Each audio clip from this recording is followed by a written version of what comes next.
Good afternoon, everyone. I'd like to welcome you to the Cleaner Communities Overview and Scrutiny Committee meeting.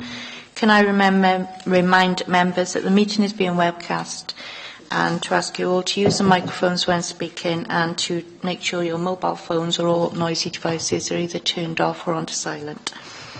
There's no fire alarm planned for this afternoon, but if one does happen, can you all follow the green signs? Meet in the car park. Thank you. Okay, agenda item 1, apologies for absence. Have we had any apologies? Apologies from Councillor Hugh Bevan and John Marshall. Thank you. I don't think there's any other apologies. Item 2, declarations of interest. Tim James, can I call you in then? Thank you, Chair. Yes, just to remind members, if they've got any potential declarations, then please raise them now. I'm not actually anticipating any, but there may be some questions. And subject to that, if there are any declarations, just to remind members to record them in the on the appropriate form, which is with the attendance register, I believe. Thank you, Chair. Thank you. Councillor Evans. Thank you, Chair. Just for clarification again, really, Chair, is that we have been involved in discussions regarding the Blenavon Library through the Blenavon Town Council. And the other one is I am a user of the library services, but not all that often, I have to admit. But, Okay. Same for me with Blenavon Library. Actually, there's a move coming, and we've been involved in that. Do we have to declare an interest? Or? Thank you, members. Well, firstly, in relation to being a user of the library, as the libraries are available for everyone to use in the borough, as I understand, I don't think there's any basis for a declaration there. That would be my advice on that aspect. Councillor Stewart-Evans, you mentioned that the Town Council, Blenavon Town Council, of which you're a member, had specific discussions about the future of the library. Is that correct? Yeah, well, that may affect you also. Is it, Councillor Jones? Yeah, I see, right. Well, I'm not convinced there is an interest there, but you may wish to declare a personal interest just to be on the safe side. And I'd simply say that if there are any other town or community councillors who've had specific discussions about the libraries which are referred to in the agenda item coming up, then they may wish to also consider declaring personal interests, purely as a matter of extreme caution, really. Thank you, members. Thank you, Tim. Okay. Can you just make sure they're written down in the attendance sheet? Okay, item agenda 3, minutes. The minutes are on pages 5 to 16, so we'll go through them for accuracy. Page 5, 6, 7, 8, 9, and then pages 11, 12, 13, 14, 15 and 16. Has any members got any matters arising from these minutes? No? Okay, all happy to note the minutes? Yeah, okay, thank you. Minutes are moved. Item agenda 4, action sheet, start on pages 17. And there's an action from Dana Einan. Everyone happy to note the action sheet? Yeah, thank you. Okay, agenda item 5, summary of executive decisions for scrutiny and review. Start on pages 19 of the agenda. So we'll go through them. Pages 19, 20, 21, right, 23, decisions of the Cabinet. 24, neighbourhood services. 25, education and chief officers. 26, 27, 28, 29, 30, 31 and 32. Everyone happy to note decisions? Yeah. Thank you. Okay, we go on to agenda item 6, review of the library service. As part of this scrutiny activity about the review of the library services, Councillors Morby and Councillor Evans visited libraries. Councillor Morby visited the Blenavon Library and the World Heritage Centre in Blenavon, and Councillor Evans visited Cwmbran along with Kath Thomas. We've had a copy of the report written by Councillor Morby, but can you both give a brief review of your visits? Shall I ask Councillor Morby first?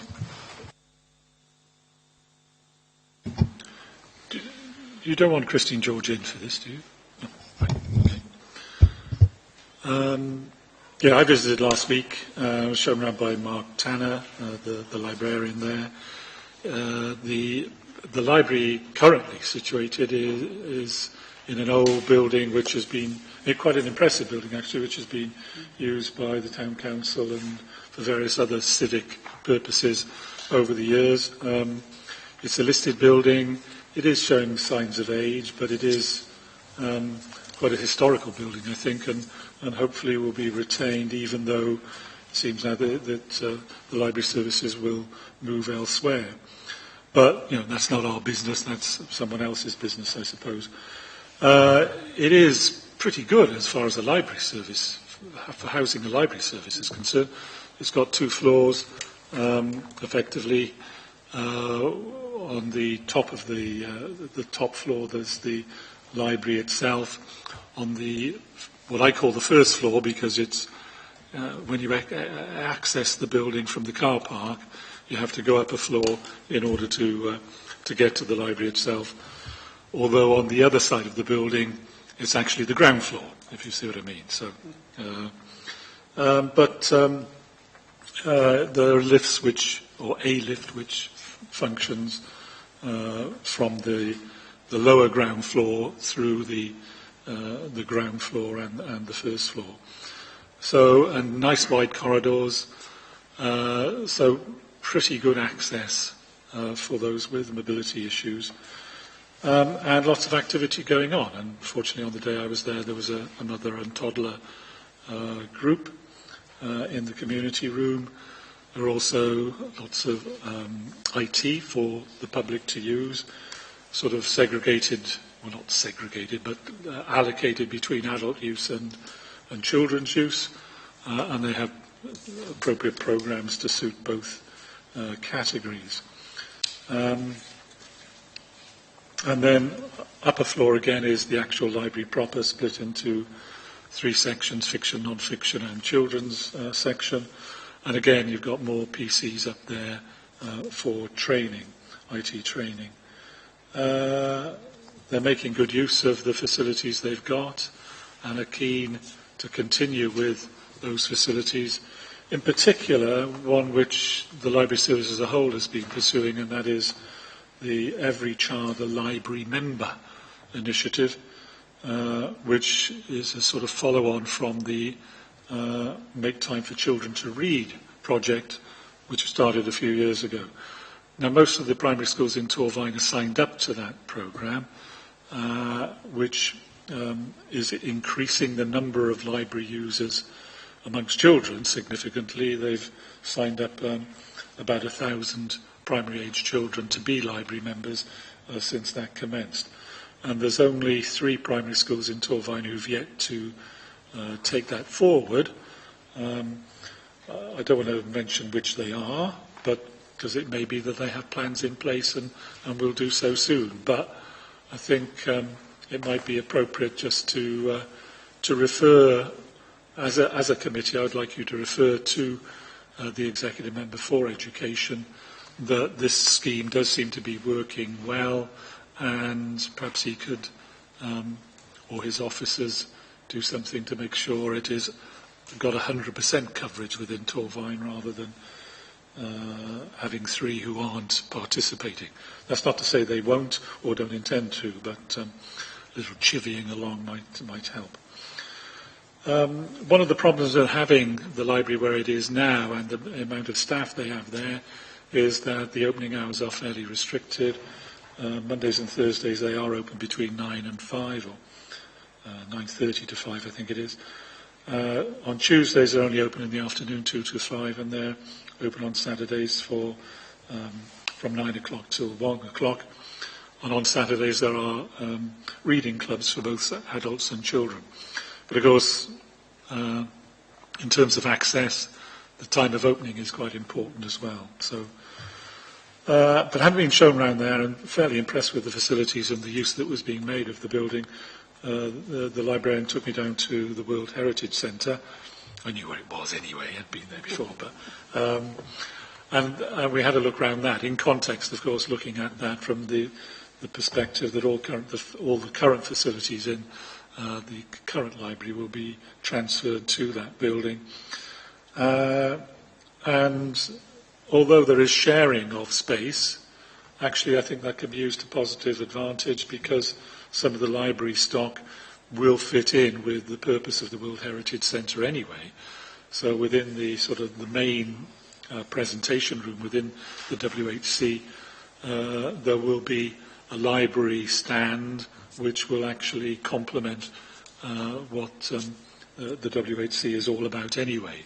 But those presentations can change from time to time, or exhibitions can change from time to time, but I think that will be showing itself to be a sort of good partnership activity anyway. Most of the library functions itself will be carried out on the first floor of the WHC in a room which has been used as a function room and a meeting room. Lots of the shelving for the books will be retractable so that they can be moved back towards the walls, if you like, and that will leave room for meetings still to take place or for other functions. And if you know the WHC very well, you remember there's a cafe there, nice sort of reception desk, plenty of room for exhibitions of different types. Some of that obviously can be used for library purposes, and indeed to have a cafe as part of the facility, I would have thought is a bonus. If you want to go there and spend a day doing something or half a day doing something, it's good to have a cafe there to get some refreshment. Also going to be space for community activity. There's various rooms in the World Heritage Centre for that purpose, including, of course, when the weather is okay, which isn't very often up in Blenheim, the outdoor garden space, which would be good for various activities when it's nice. There are a couple of teething issues that need to be resolved, because you need to make sure that things can be done in confidence where that's required on either side. So the sort of receptions for both the WHC and the library service will be close to each other, but you need just to be careful, I suppose, about not causing problems of confidentiality. The one downside from the sharing of the premises from an employer point of view, and I suppose we'd all feel this, is that some jobs will go. You won't need as many staff collectively as you do to have, having a single building for those services. But of course that's the way we save money, and that's the way we actually make these things more sustainable. The bonus, I suppose, from the service user's point of view is that the World Heritage Centre is open from 10 o'clock to 5 o'clock Tuesday to Sunday. So the library will be open Tuesday to Sunday, although on a Sunday there won't be library staff there as such, so their range of services will be less wide, but they're introducing a tagging system for books, so books can still be borrowed on a Sunday, and of course reference library can be looked at anyway. So, and also the IT facilities will be available. So all in all, I think this is making much more sort of intensive use of the resource of the WHC. It's with a service which I think is pretty compatible with the sort of museum service that is part of the WHC. That's not anything new as far as South Wales is concerned. There's been a few buildings before in other parts of the county where the museum and the library has been in the same building. So I don't see that as a problem. What it does do is enable us to save money, but also provide greater sustainability for both services and much more accessible in terms of the time that the WHC is open, much more accessible library service than they've currently got within the building up the hill. So I was fairly impressed, well, very impressed really, with both the current situation but with the prospective situation, and had no fears that that was going to be a failure in any way. Thanks. Okay, thank you, Councillor Morby. Councillor Evans, would you like to give a brief overview? Certainly, Chair. Thank you, Brian, for that very comprehensive report. And it was Brian's suggestion that we swap venues, really, because I was aware of issues around the Blenavon Library move, but I wasn't aware of issues that could have come forward with the Cwmbran Library. So a very good suggestion, I thought. I visited along with Catherine. She came with me, and we were ably supported by Stephanie, who took us around the library service. A little bit different from the perspective that the library service isn't moving from its current location, and someone is coming into the library service to share services. I was very impressed with the library services that are there at the moment. The same as you, Brian, I asked a question about the uptake of Every Child a Member, and we were informed that there were 3 schools that hadn't taken it up as well.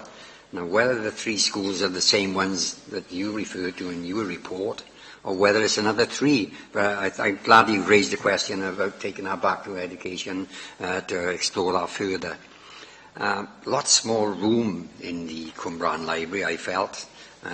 Ample room to accommodate another service user, really, to the point that we felt that having the customer services there at Cwmbran Library may improve the footfall to the library as well. There weren't any huge detriment to the library users, I felt. In fact, I would have thought that they would have been able to access 2 areas of customer services while they were visiting their library anyway. So all in all, I thought it was very, very good, and it could accommodate the customer service area, which didn't, in my opinion, take up much space anyway. So I thought it was very good and practical use of the building. Lovely. Thank you very much, Councillor Evans and Mulvey. We move on now. We have Nora Williams, who's a Health and Wellbeing Support Officer based at Cwmbran Library. So she's going to come in and give us a report. So can somebody go and see if she's there? Thank you. Sorry, Chair, I omitted to mention Nora. We did have a long chat with Nora, and it was working well there. People were visiting her and appreciate the services she was offering.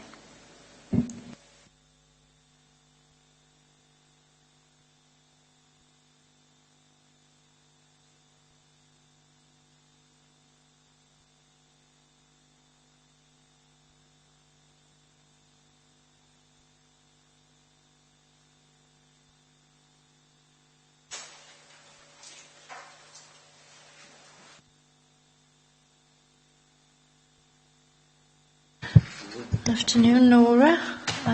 Thank you for coming and welcome. Can I just remind you that you will be in webcast the meeting? Thank you. Would you like to give a brief report of all the good work you do at the library?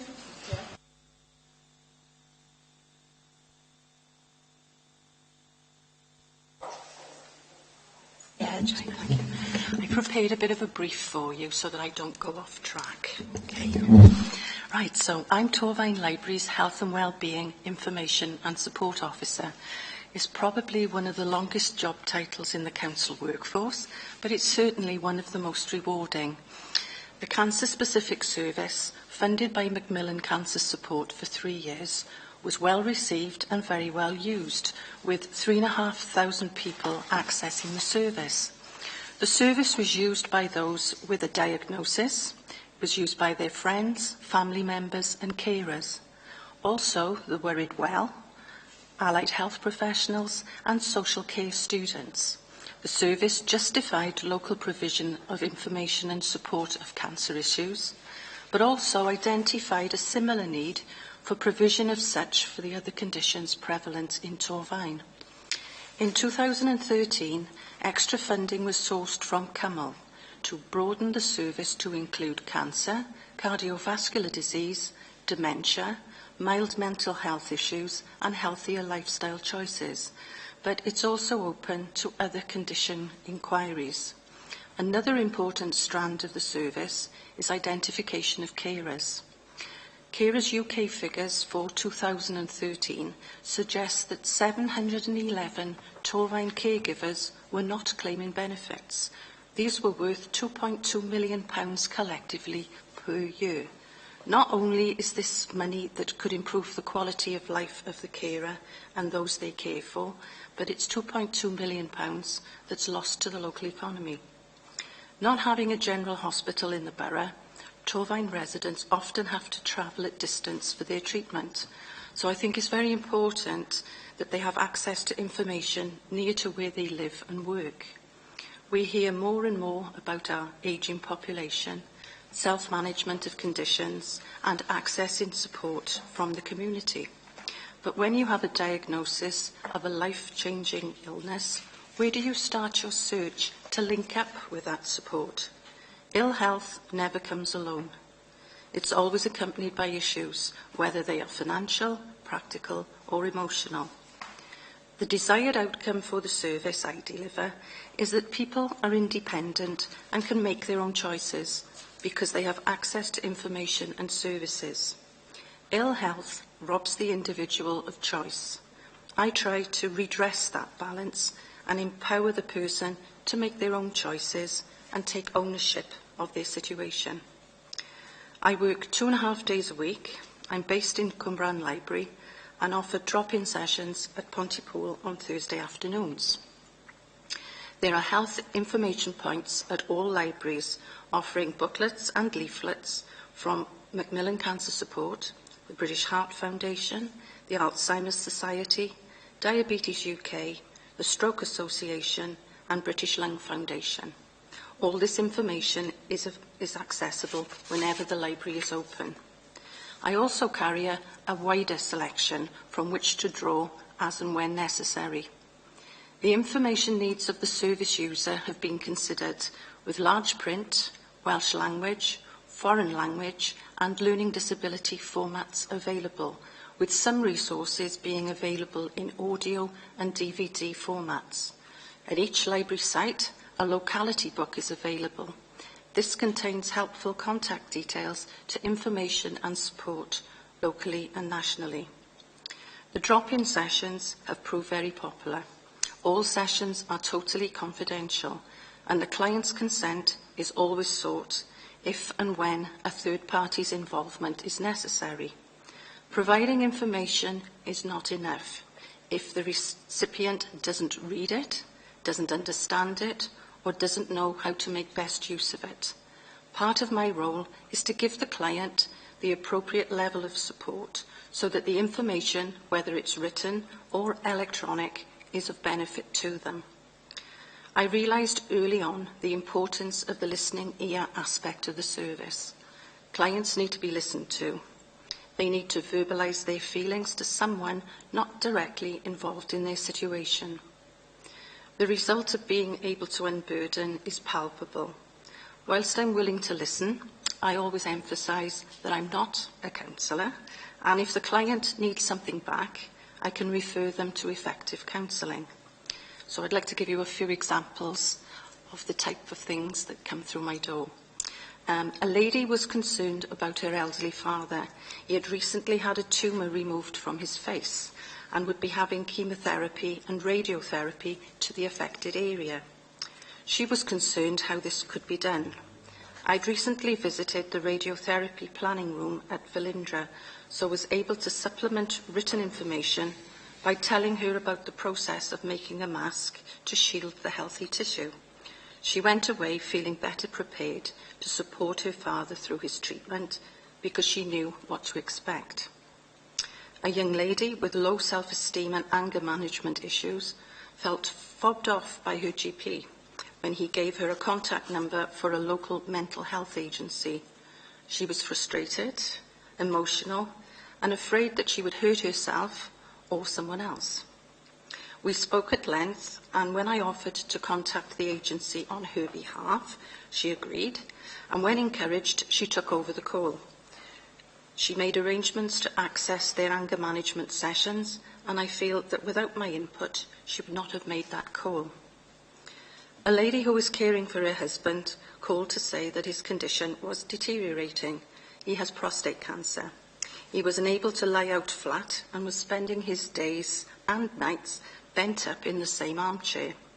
She was amazed when I suggested hiring a hospital-style bed. Through consulting with the British Red Cross, they were able to get such a bed set up in his living room. His quality of life has improved dramatically. He's able to enjoy trips to the cinema and even a little light gardening, and this has had a very positive effect on his well-being. The beauty of the library-based service is that it affords the user spontaneity. It's not a clinical environment, regimented by an appoint system, so the service user is more relaxed. And because time is not an issue, the conversation is freer. Practical issues are addressed by effective signposting or advocacy to appropriate agencies in Torfaen and beyond if necessary. No one agency can address the complex needs of clients, so I've sourced local referral pathways to assist in supporting their needs. The most frequently used contacts are CHIPS, who offer inclusive family support for the effects of long-term health conditions, or MIND, whichever is appropriate. Disability Advice Project for benefits advice, Torfaen Carers Centre for carers support queries, condition-specific support groups, and Torfaen Voluntary Alliance are also important contacts. This network of local support is still under construction even now, as new and differing situations present themselves. The best way of describing the service is organic, growing in the direction of the queries that are presented. I enjoy a good working relationship with the other service providers in the borough. As some services are time limited, it's important to keep current. I helped establish a regular forum meeting of health and social care, third sector and libraries. Local agencies have a 10-minute slot to raise awareness of any changes to the provision of their service, and we meet 2 or 3 times a year. These links have been further strengthened by organising my own community information showcases and inviting their participation. I've organised several such events and over time have built up a list of regular attendees who are always keen to get involved. And our local assembly member has run a surgery at my more recent events.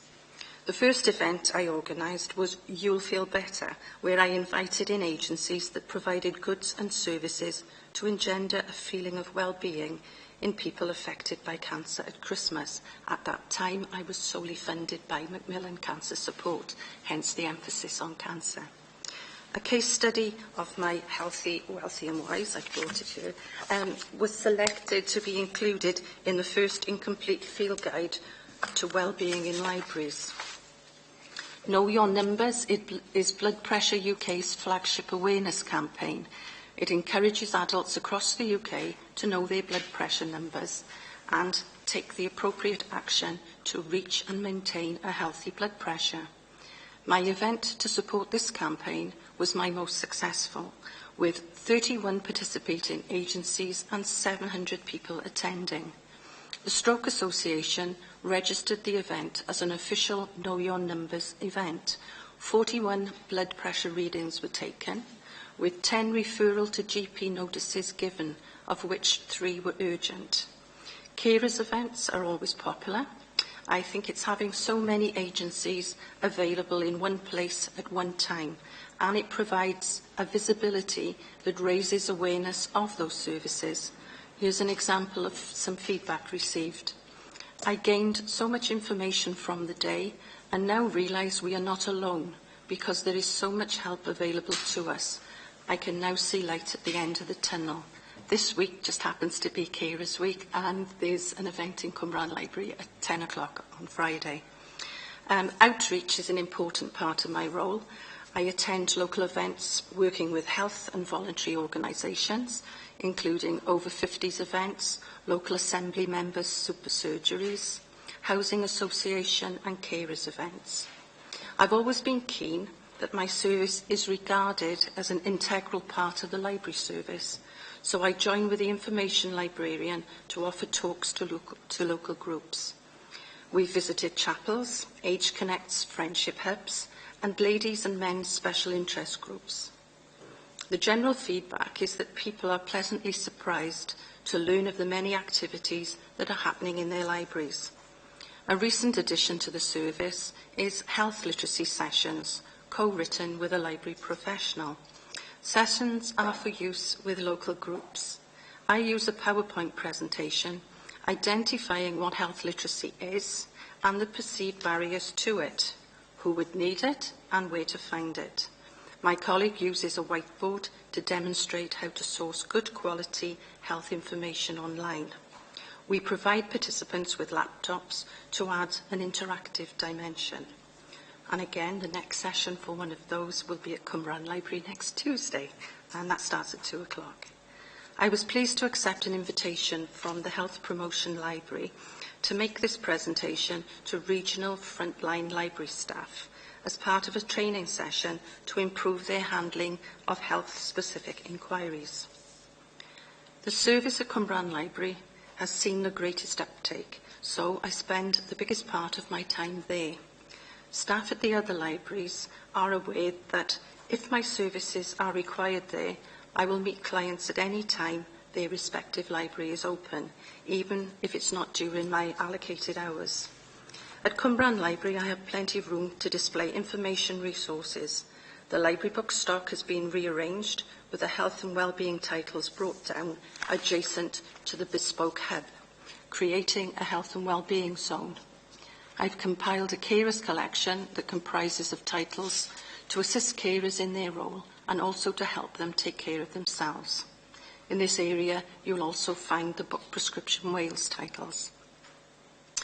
The hub was built by Macmillan back in 2010, and the branding has been updated to reflect the change in service provision. The hub's exterior provides lots of space to display useful condition-specific information. The interior of the hub provides seating and privacy for the face-to-face sessions. Whilst it's not totally soundproofed, by using a lower tone of voice, this has never been an obstacle to delivering the service.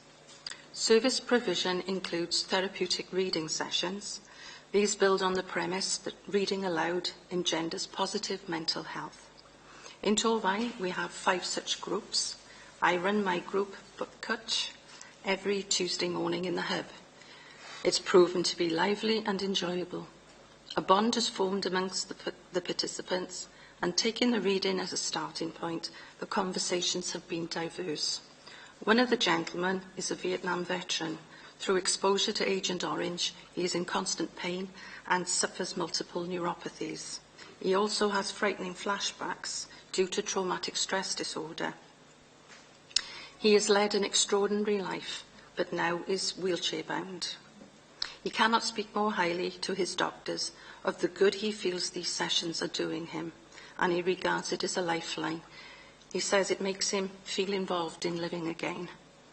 The participants have become friends and socialise outside of the sessions. All agree it's a regular lift each week.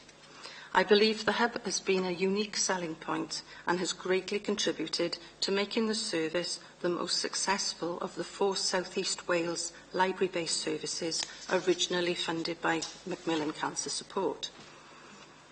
From the beginning, the ingredients for a successful service were here in Torfaen. Strong support from the library management team and my colleagues, the willingness of local agencies to work with me, and the backing of my hard-working and dedicated steering group. This group comprises of a broad range of individuals, including representatives from Torfaen County Borough Council, Public Health Wales, local socially responsible landlords, Torfaen Voluntary Alliance, Cyml, and the Local Health Board. For the purpose of evaluation and monitoring, I produce a contact sheet for every client interaction and record this data on a spreadsheet. Resources are also itemised on a spreadsheet, enabling me to keep track of stock and identify trends. Details of training and outreach are recorded and case studies catalogued. I produce an annual report to Macmillan and a quarterly report to my steering group. Currently, all Macmillan-branded information services in Wales are being evaluated by an independent research company. Back in the early days, I participated in a Macmillan pilot scheme to produce a set of quality service standards. These have recently been finalised and introduced. This process requires you to evaluate your performance across 12 key quality areas from level 1 up to level 5. To remain Macmillan branded, all UK services will need to attain a level 4 across all areas by April of next year, and I'm on track to achieve this. In fact, materials I have produced form part of the online support resources. Following the recent restructure of our library service, the future is looking bright. By the end of June, we hope to have a food co-op up and running at Cwmbran Library. The relocation of customer care to Cwmbran Library is welcomed. It will allow closer working between the two services, and footfall will increase, bringing into the library people who have not used the library before. This presents an opportunity for them to see for themselves how things have changed and that we are not just about books. The relocation also adds to the ideal of community spaces with access for all. When Blenavon Library relocates to the World Heritage Centre, I will be able to offer sessions there. Previously, there was little take-up of the cancer-specific drop-in sessions. I intend to emphasise the health and well-being focus by introducing socially inclusive activities such as knit and natter groups, art therapy groups, and being on hand to promote the mainstream of my service. Also, if the logistics are favourable, we will introduce a food co-op at this venue too. Across all branches, great use is made of our IT facilities with regard to Universal Job Match. With the continued rollout of Universal Credit, we anticipate there will be further need for those needing access to online benefit claims. External funding for my post has finished, but I'm still badged as a Macmillan Information Professional with access to their training, conferences and peer support. But foremost, I regard myself as a library officer, and I'm very pleased and proud that Torfaen Council has recognised the value of the service and funds its continuance and development. Thank you very much, Nora, for your detailed report, and it's lovely to hear some of the fantastic work you do working with other agencies. So I'm going to open it up now to questions. Anybody got any questions for Nora? Councillor Evans? Right, yes, thank you very much. Thank you very much, Nora, for that information. There was a lot of information there that you gave us. Thank you very much. What I wanted to ask you was, and I don't know whether you could answer this today, Nora, but if you can't, perhaps you could let us have that information at a later time. Out of all the services you provide, which do you think is most widely used or asked for? I would say it's the listening ear element. I think you might have noticed there's quite a lot of mention of carers. We find that whilst carers are having their respite time, they come into the library. They don't always expect to find someone there ready to listen to them. So again, the Macmillan Hub that's in Cwmbran adds to the spontaneity of the service. People tend to bottle up their feelings towards people that are nearest and dearest to them. And everybody needs to let off steam now and again. And my hub in Cwmbran Library has seen a lot of steam released. I think that is the most valuable part of the service, that there is somebody there to listen to their needs. Thank you, Nora. Thank you, Chair. Councillor Ashley? Thank you. I remember the last time you had a carer's day because you took my pressure. I remember, but you did. You forgot about that. No, I think it's brilliant what you're doing. I'm very familiar with this kind of service because 10 years ago we had a place called Track, which you're quite very similar idea, and I compliment you very much on developing that from something that started at one thing. You say the funding's in place and you're embedded in the library, which I'm really impressed with, to be quite honest. Obviously the function of the library in most people's minds, books, etc. But obviously, people know about this service. And the other question I wanted to ask you, what's your relationship with the agencies like CAB and the other, the people that are set up to do advice, etc.? Because there's quite a network of them out there, and I'm people at CCYP and all that in the town centre. There's quite a we're all familiar with them. I'm just intrigued to know, and I'm also intrigued about the number of carers you work with, because I'm on the management board of the carer centre myself. That way, yeah. Well, I can answer that directly. I don't offer advice. No, I appreciate I that. am there just for signposting purposes, to listen to the people that come in to see me and to provide information to them. The signposting aspect of the job is successful because other local agencies want to work with me. Yeah. This is displayed through their willing participation in many of the events that I offer, and you will see.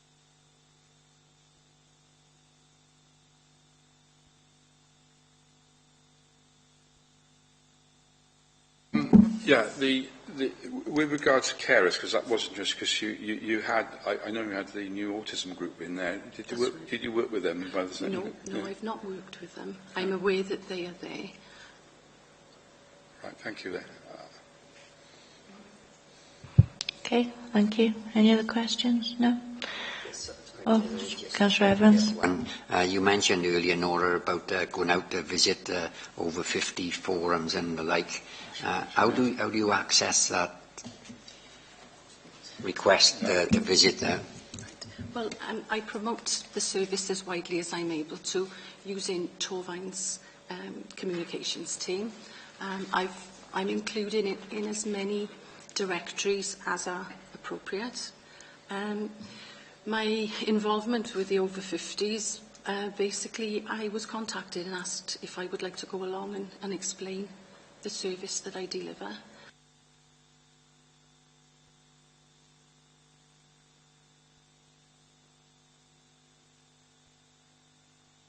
Sorry, can you just press your mic on? What's going on?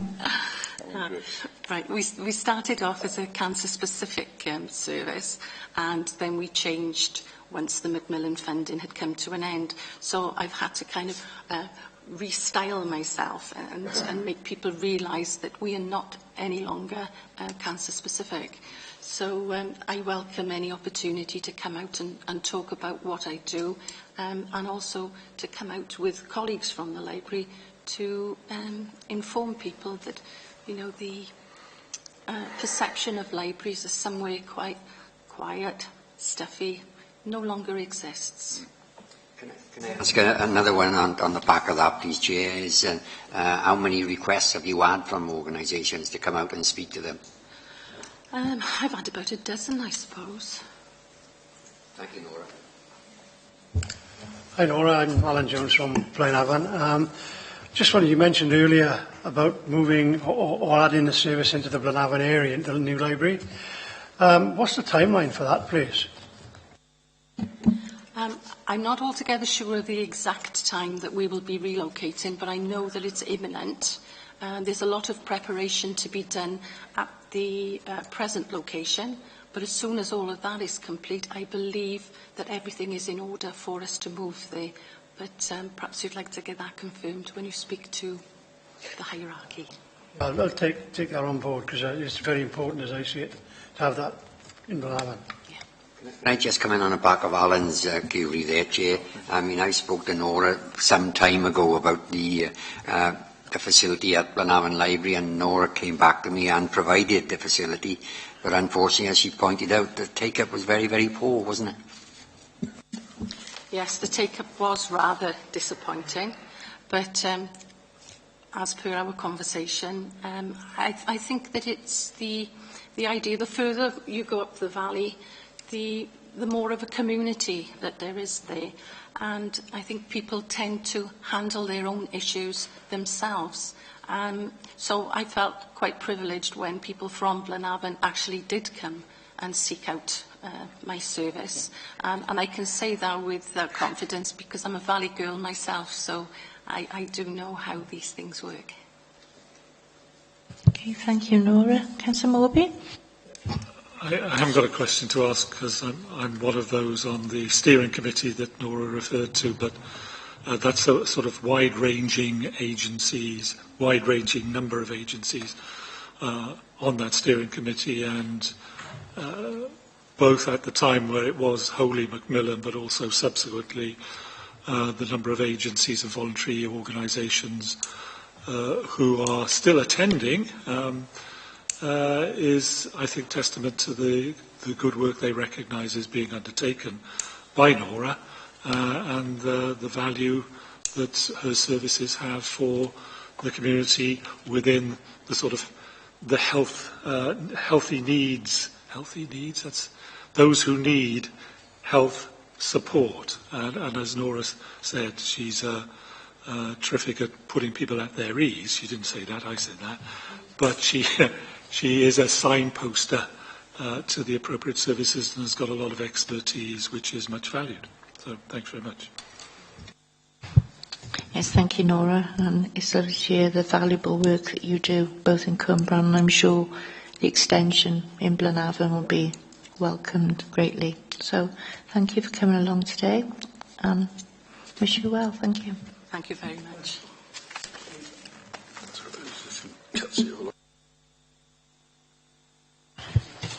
Okay, we're now going to bring in a report authors Kath Thomas and Christine George.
Welcome, Christine George, to our committee meeting.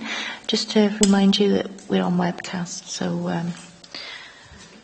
I'm sure we've all read the report, all members, and the key question to be answered by the scrutiny activity today is: will the proposals suggested as a result of the review of the library service enable the Council to deliver services under a different delivery model which retains services whilst achieving the required financial savings?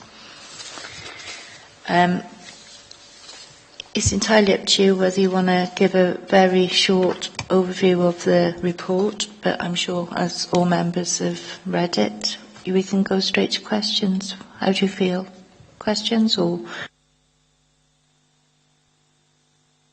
Talk through it. What do I do? Can you hear me? Yeah. I was prepared to talk through it, but if you prefer not to, you know. Yeah. No, if you want to give a brief overview, then okay. If you find I'm being a bit too windy, please just wave at me. I'll shut up because I'm not timed or anything like that. So, okay. The background under which the library service review has taken place is something I'm sure you're all aware of, the financial cutbacks and stringency. So I'm not, going to talk about that. But basically to say that, as you're aware, the outcome of the review has recommended 2 co-locations for the library service. The first, which is ongoing at the moment, is the move of Blaenavon Library into the World Heritage Centre, setting up a cultural community hub which puts together the library service, the heritage services, and also the pre-existing customer care service point which is there. The second one, which is a bit further down the line, but which we hope to happen by the end of the financial year, is the fact that the customer care centre in Cwmbran will move from its present location into Cwmbran Library, and we've identified an area there for it.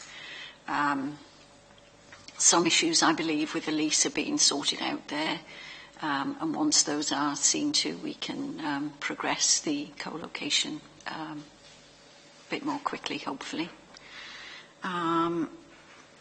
Obviously, in terms of Blaenavon Library, the savings which arise from the co-location will contribute the vast bulk of the £100,000 saving which the library service has been asked to find.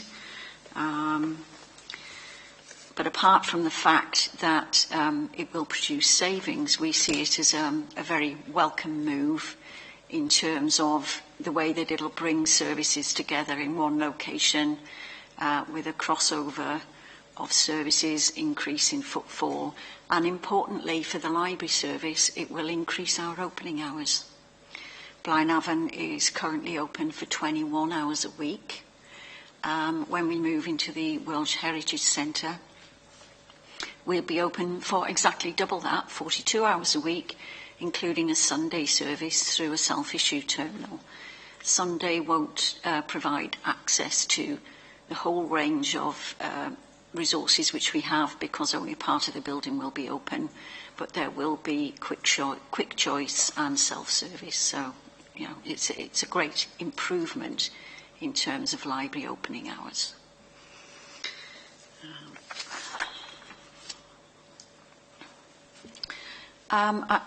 What I'd like to talk most about, I suppose, is to concentrate a little bit on some of the services which the libraries do offer, which I find in discussions with people, you know, from all sections of the community, they're often rather surprised to hear that the library service, they say, oh, I didn't know you did that, you know. So if you come on to section 4.5 in the report, which talks about the current library and information service, I've listed quite a large number of services that we deliver, and kind of tried to group them into themes to break them up a bit for members to see.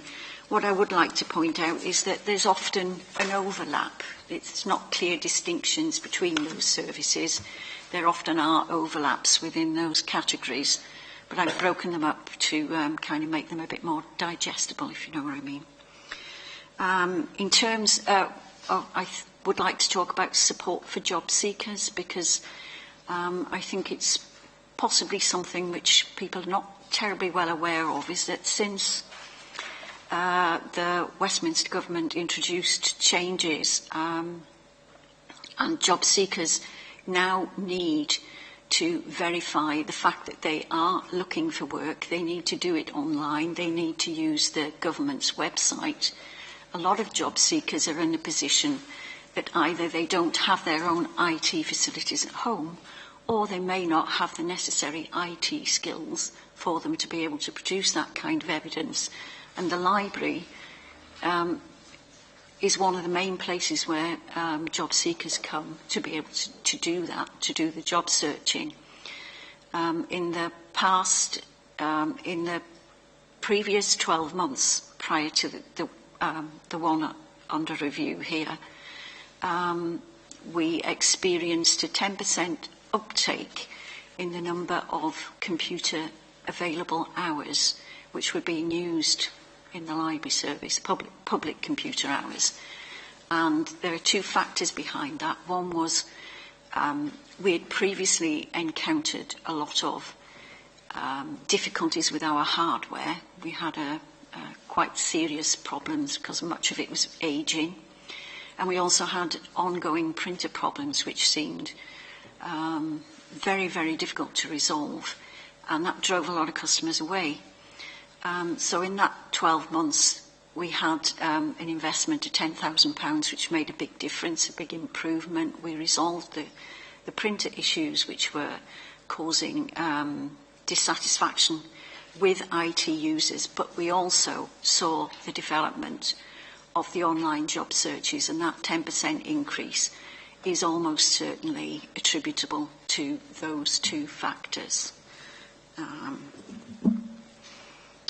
The other thing I want to mention just here is the fact that we are now beginning to see in Torfaen the rollout of universal credit. I think the first cohort, as they call them, or the first tranche of claimants who have been designated as the ones who are, if you like, to transfer to universal credit in this area, have just been defined, and that's just come into effect. And that first tranche tends to be, as I understand it, is younger single people living alone. And that particular cohort so far has not impacted a great deal on our IT use in the library. But I think that's basically in the nature of the cohort that's been defined. And when they move on from there to bring families to do their claims for universal credit online, we're going to see a big impact on the library service and the need for support from the library service to help those families to access their benefits online. We will never set ourselves up to be advisors, benefits advisors, we're not. But what we will provide, and we do provide to those who come forward at the moment, is access to the websites, support for their IT skills, and some element of decoding and, if you like, interpretation, putting things into plain English. I think anybody who's ever applied for anything online knows how difficult it can be to follow from section A to section B, and if you're not, if you're not section B, go to line Z or whatever it is. So I think that's going to hit us, and I think it's important members are aware of that. It's going to hit us big time in the next 12 to 18 months, I think.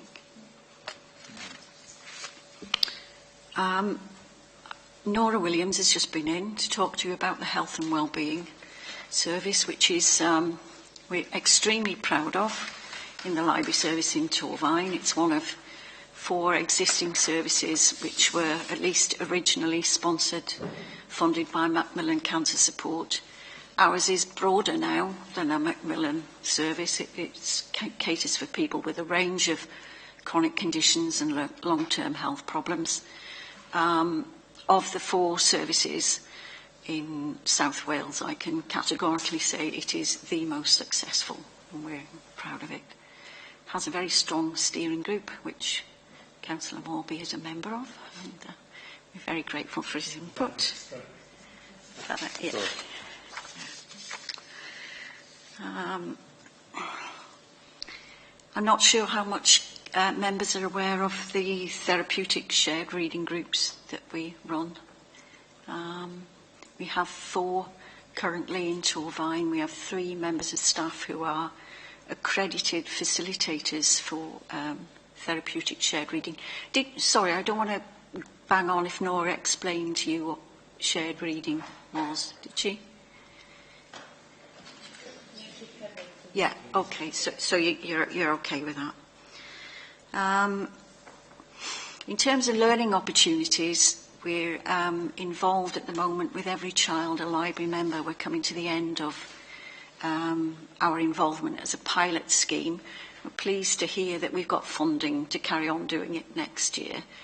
And it's one of the schemes we've been involved with which we think is helping to offset the impact of the withdrawal of the mobile library, which we experienced a year ago. because that mobile library visited most primary schools in Torfaen and also lots of playgroups, nurseries, groups that cater for under fives. We can't totally compensate for the withdrawal of that service, but every child a library member is funded by the Welsh Government, and the aim is to work on an opt-out rather than an opt-in basis with schools, and to join every child in Year 4 up to the library service for recreational reading, to bring them along to the library, give them a library card, they get a free book bag, which is very attractive. And so far we've had about, I think it's over 900 children have joined the library as a result of this scheme. Very small number of schools we haven't had contact with so far. One of those we've recently managed to get on board by working with, in partnership with Communities First, because they have a link with that school, and that's, if you like, prompted them into giving us a response, which is good. But overwhelmingly, it's been very successful.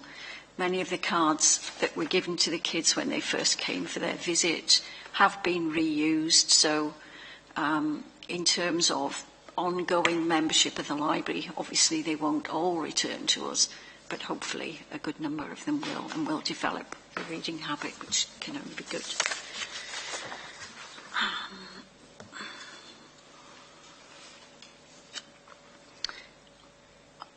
Do you want me to shut up? Have I gone on for too long? I think you've covered some of the stuff. Yeah, a lot of. Well, we've all read the report, and I know a lot of the stuff is really detailed in the report. Yeah. So, if that's okay, we'll go on to questions. Is that fine? Yeah. Okay, we have in pre-agenda. We came forward with 7 themes, so I'm going to open up to members now to start the questions. They're not too pressure. Okay, right, members. Who's going to?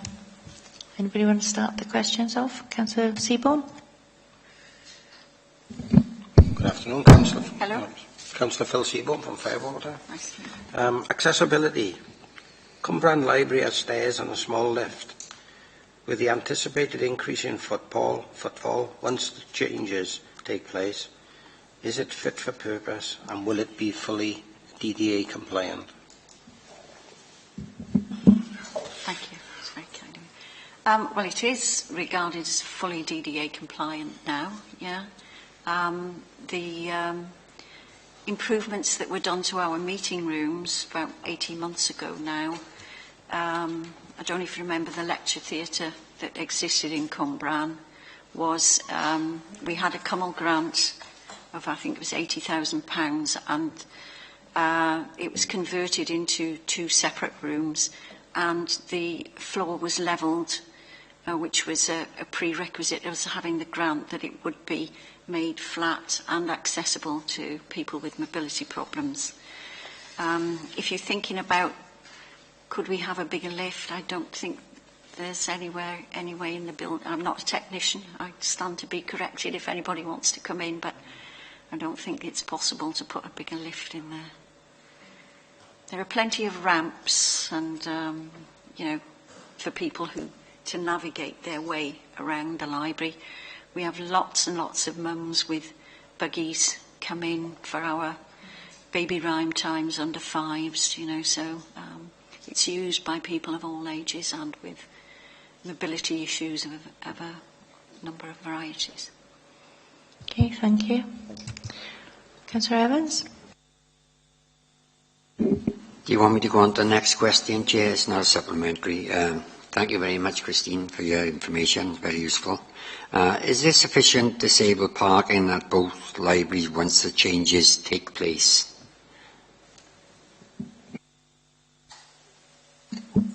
Yeah. Well, Cwmbran, as you know, doesn't have its own parking. Its customers use the town centre parking.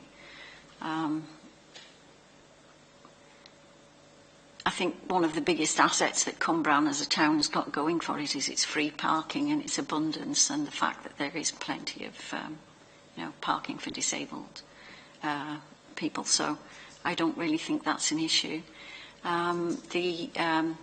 You know Blaenavon better than I do. There is a car park directly across the road from the World Heritage Centre. It does have a number of disabled spaces allocated. I wouldn't like to comment on how many of the customers who come in there at any one time will need a disabled place. There seem to me, when I visited there, to be plenty, but if you ask me hand on heart, can I be sure? Well, I can't. I suppose that's something we would have to look at as a community if it's not. Could I come back in briefly, Chair? Yeah. Thank you for those frank admissions, Catherine. Yeah. Sorry, not Catherine. It's Christine. Christine. Thank you for that. And you say, as you point out, there are 2 disabled bays that perhaps is adequate, perhaps, for their use. But where they're going from and going to, there's much less provision for parking spaces. So I'm glad to hear you're going to say you're going to monitor that situation. Even after you've monitored it, I don't know what you would come up with, because the area around there doesn't lend itself for parking space anyway. So it'd be interesting one to watch. Yeah. We are attending to signage within the town quite diligently, I think. So there is the other car park a little bit further down the hill, which, there will be signposting to the World Heritage Centre for them. But I'm not going to pretend to you that I know how many disabled places it's got. I don't. Right. Thank you. Councillor Jones? Councillor Seaborn?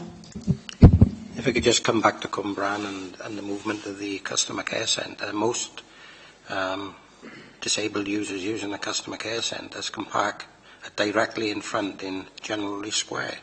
Now they'll have to travel right across town. Maybe, mobility issues would be a problem for them. They can park underground, but they still got to use lifts or stairs to get to the top. I just wonder if, we give any thought to that. Well,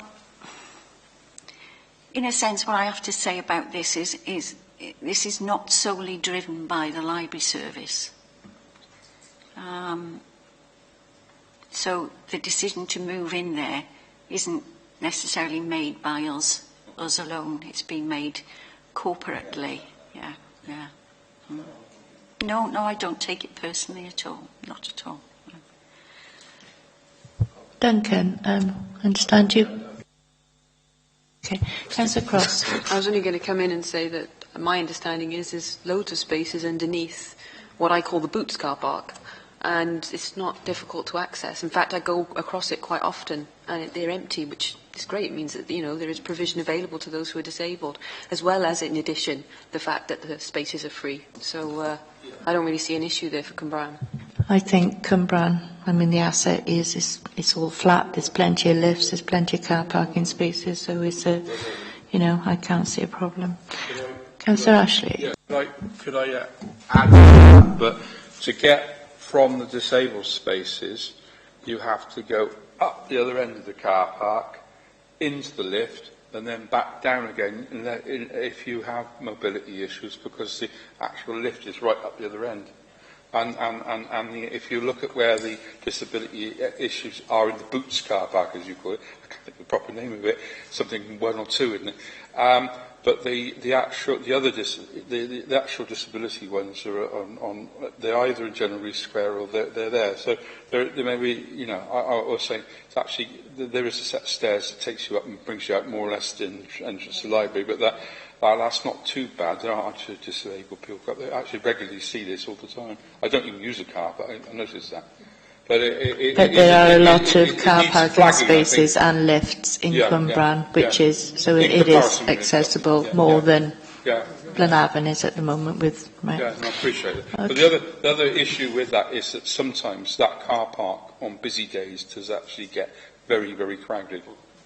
Something in December. Yeah, definitely. No, it does And I actually on think a people Friday. who do shop in Cwmbran know Yeah. the busy times Yeah. as well. So we're going to move on to the next question. Anybody want to come in on that? Councillor Tomlinson? Good afternoon, Nora. I will confidentiality. Sorry? Christine. Christine, I apologise. Fallen asleep here. How will confidentiality be dealt with once the customer care centres are co-located into the libraries?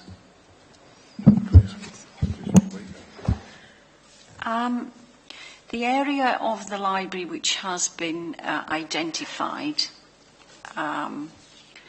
is currently in a bit of the building which is not public access, actually. It's what we, as people working in the library service, refer to as the workroom. It's a fairly discreet, boxed-in area. The customer care staff have been fully involved with ourselves and with property services in designing the area, and they are, they're happy that they've got the level of privacy that they require. Supplementary, Councillor Evans? Thank you for that, Christine. I got your name right this time as well, you noticed. I'm particularly concerned, as is my ward members, about the confidentiality aspect in Blaenavon, because unfortunately you've got the desk here that the Heritage Centre staff use, and right alongside it you've got the customer care part of it. And we have expressed our concern about that. Residents have approached us on that topic, and I wonder if that can be improved. I think you'll find that it is an improvement on the current arrangement. The customer care service will still be in the reception, in that room, the reception room, if you like. It's actually going to be not enormously distant, but separated from the main desk where the library and the Heritage Centre staff will work from. It's a separate small desk, and Lisa Dando Ellis has been consulted about the arrangement, and I think it has actually been modified from our original plan. It was separate anyway, but she made one or two comments and observations about how she would like it set up to promote confidentiality, and I think she's now happy with that. I'm glad to hear you say that, Christine, because it was a concern of ours and a concern of residents, but obviously we're not privy to that information yet, because it will be going out in the future, I understand, to the public for them to view the plans. Thank you very much. Okay, Councillor Ashley? This is the next question. What are you going to do differently to promote the library to service users who use the customer care centre but not the library?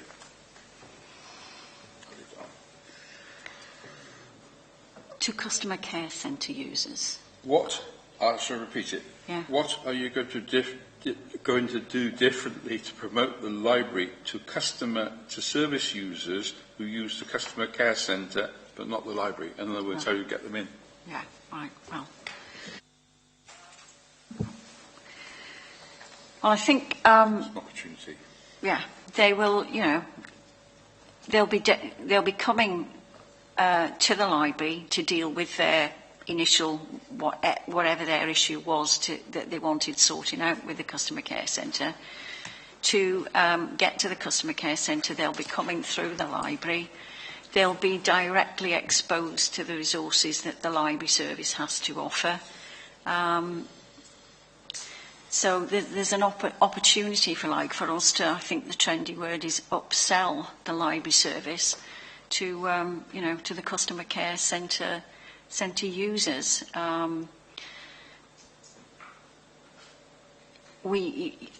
as you know, you're a regular user, I think, aren't you, Councillor Ashley? You know that we run lots of promotional displays, and staff do very good work of having quick choice material visible.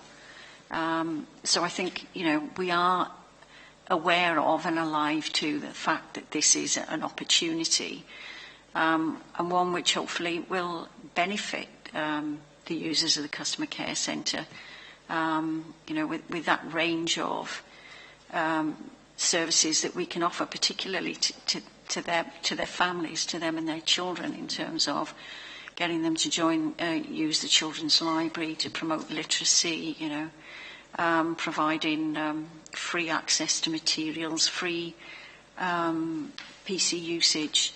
I think it's up to us really to make them aware when they come in. I think both services see it as an opportunity for cross-referral, really. Can I have something? Please? I mean, with the collation... Did you want to go first? No, Mike. Yeah, no. With the co-location type principle, which is, I think, quite good, and with the services that we just had Nora describing, there's a lot of opportunity there to flag up a whole lot of new services. It might not be the traditional book and record lending type facilities. That's right. It sounds like a good opportunity. Councillor Jones. Yes, next question, Christine. Councillor Jones from Blaenavon. What feedback have you received about the changes from library members and the public, I may add?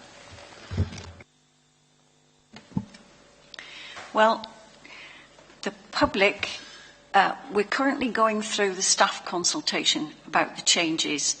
So once that is finished, and there's another 2.5 weeks to run on that consultation, Rebecca Hartley and myself had a meeting earlier this week to look at when we can run some public events for people to come and have a look at the plans and to comment on them. But I haven't got a date today to give you, I'm afraid. Okay,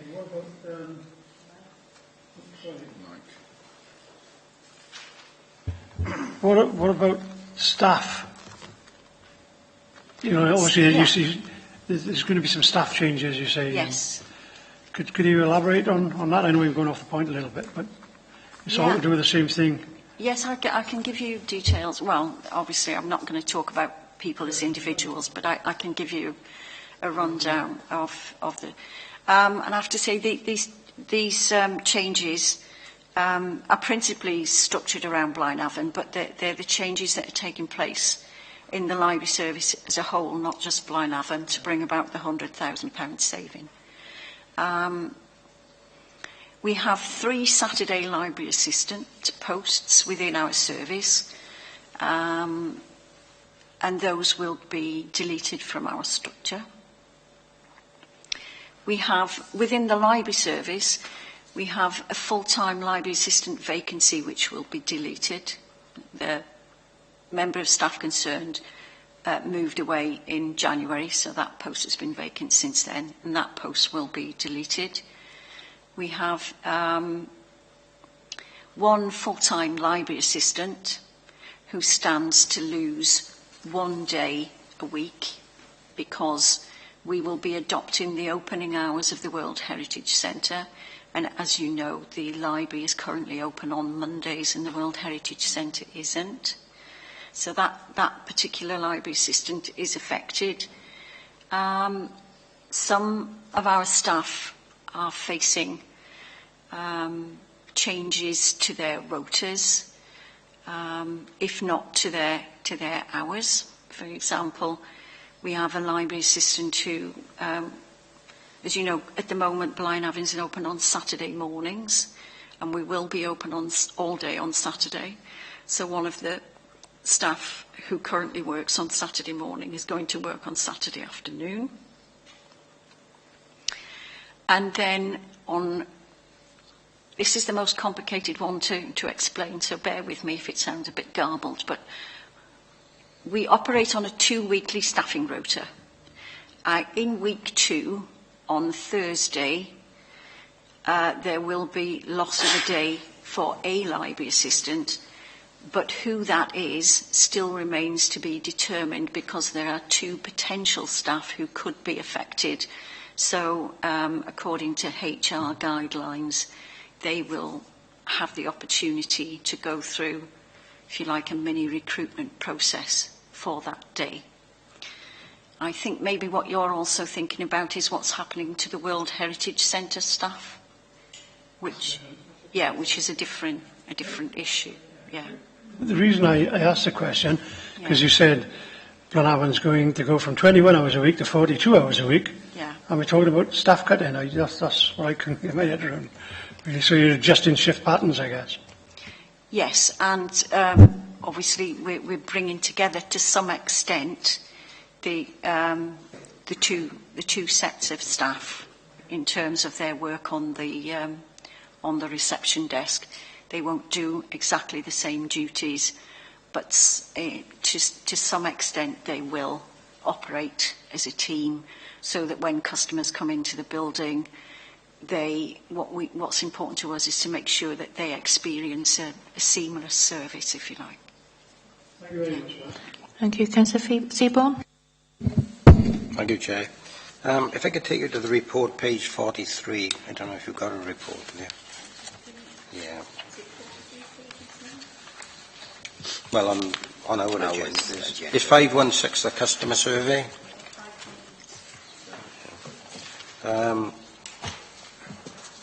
In the table it shows the percentage, but not actually how many people it equates to. Percentage of adults think that using the library has helped to develop their new skills, 72%. So that's 72% of how many people? Yeah. I don't expect you to have the figures now, but when you do the survey for the under 16s, could we have that percentage? Yeah, certainly. I mean, I can supply that information to you. I'm sorry, helpful. I can't remember off the top of my head, but you are talking about a few hundred people. So, you're not talking about, what's the highest number there? You're not talking about 95 people having been surveyed. It is a properly conducted survey. So, and it's run with the guidance and supervision of the corporate performance people. So, but if you need the information, I can get that passed on to you. Yes. Lovely, thank you. I think the first question on sustainability has already been covered. So we go on to the next one. Do you have enough resources to fulfil the needs of service users, such as job seekers and students, etc.? Beg your pardon. Are we talking about IT resources here? Sorry, Yeah, in general, I suppose, signposting, assisting, anybody, IT. Well, if you've read the report, you're well aware that our staffing levels are among the lowest in Wales. And I think it's a credit to the library staff that they work so well as a team and they deliver as well as they do and as many in a range of services as they do. We could certainly, benefit our service from increased levels of staffing and from an increased book fund as well, which is, has been adversely commented on in our assessment letters from the Welsh Government year on year. Our static book fund is, a thorn in their side, and to some extent in ours. I think we do wonders with what we've got, but hand on heart, as a librarian and a professional, I would say, yeah, we need to give the best service. We need better resource. Yeah. Okay, thank you. Alan Williams. Thank you, Chair. Hi, Christine. Alan Williams. This may be a very naive question because I don't understand the mechanics of how you operate self-service on a Sunday in Blenavon. But given that you can operate the self-service in Blenavon, is there not an opportunity in other libraries and other places or other days to operate more self-service and free up that resource to do some of the other things which you pushed for? Yeah, I appreciate what you're saying. Just to give you a bit of background, historically, in Cwmbran, we have had 2 self-service machines. They were, if you like, the equivalent of steam-driven models compared to what's available now. Steering people into using them was an ongoing uphill battle. Where they did work, at least partially effectively, was one was located in the downstairs area, the Quick Stop, which some of you may be familiar with, which is kind of quick loans, quick turnaround, quick IT use. And that was set up as a result of a Cymru grant a good number of years ago now. And that was useful in the sense that people who were coming into Cwmbran Town Centre, and the library was going to be one of their stops, perhaps along with their shopping, they would bring their return books in, check them in on the self-issue, and then not bother going upstairs at that point. They'd go off and do their shopping, and then they'd come back to the library, go upstairs and choose what they want, and use the staff upstairs to check out. So it was only very limited in its application and its uptake. In blind, nowadays, the machines, it's a bit like any form of technology, has moved on a lot since then. We are getting a machine which will check in and check out. There won't be any library staff working in the building on a Sunday, so it's going to be a Hobson's choice in sense of customers who want to borrow will have to be willing and able to use the self-issue machine. Your question about could they be deployed elsewhere, it's possible. I think in terms of the new developments in technologies of self-issue, this may well be, if you like, a toe in the water and a pilot scheme to see how it goes. Obviously, there's a considerable amount of investment required to introduce them. But going forward, it is something to consider, and I think this will test out the feasibility of a more modern model. What you'll never get is your personal interaction and your level of expertise and staff knowledge and customer support. Thank you. Gwyn Smith. Oh, hi. You mentioned a couple of times, or it's come up a couple of times in conversation about job seekers, and presumably one of the libraries, perhaps the only place that they can go if they don't have their own IT equipment. So what's the prospect of looking for funding to support that from other places like the job centre or wherever to improve the overall equipment within the library? And presumably, if you said no to job seekers, what the hell would they do? I don't know. Yeah. Very good point. The Department of Work and Pensions has consciously directing people into the library service, presumably to save their own costs. So, de facto, the library service is picking up the burden of delivering that service without any identified input to our revenue budgets to enable us to do that. In the nature of library staff, we tend to be helpful people who want to deliver a service, and IT skills support is part of what we would see as our core remit, so we will continue to do that. in making bids for Welsh Government funding under the Community Libraries, Community Learning Libraries Development Fund, which is the fund that we've used in the past to secure funding for our improvements like Pontypool Library, the meeting rooms in Cwmbran. It's never just about the building, although obviously that is the important thing. It's always about the range of services that you provide in that building. And there is usually some capacity in there to acquire funding for updating your IT kit. Actually, we have that covered. Not on a grand scale, but there is that element in the funding which we've been granted for the fit-out of the library in Blaenavon in the World Heritage Centre.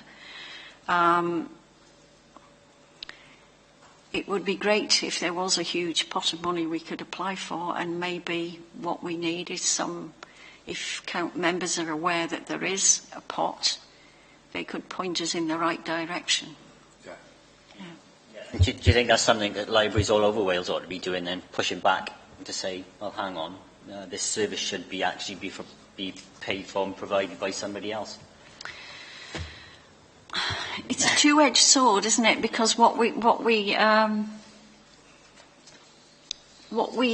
won't refuse is that level of giving support to people in need with IT, which is part of our core remit.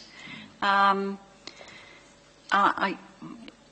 don't know how we would effectively do that if we were saying to somebody who, for example, oh, I've come in, I need a computer, I need it urgently to print off my boarding pass because I'm getting a flight in a couple of hours' time, which we do get. Some people haven't got round to it. If we said yes to that person, and then if somebody came in and they said, oh, I need to do 3 hours of job searching today, otherwise my job seeker's allowance will be sanctioned, and we say to them, oh, I'm sorry, you can't do that. How we would effectively delineate, I don't really feel that's something that we should be doing.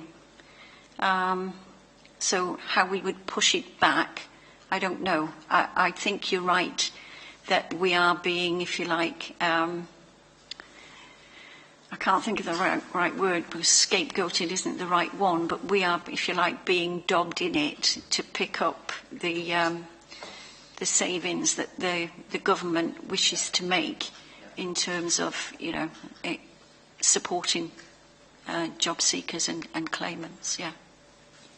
Thank you, Councillor Evans. Thank you, Chair. It's a supplementary on sustainability and following Gwyn's theme, actually, because you've already pointed out, Christine, both verbally and in the report, you don't know what the impact is going to be once universal credit comes on board. And I agree with you, it's a bit naughty for the Department of Works and Pension to signpost people to the library when, they've got difficult situations to handle already. So that's going to be a really interesting one, I feel, and we'll need more information going forward, I think. Councillor Ashley. 2 points, if I may. One, the book self-service, if by chance any more machines that came by, it does strike me as obvious that there are obviously community organisations and community halls that could possibly work in partnership with you.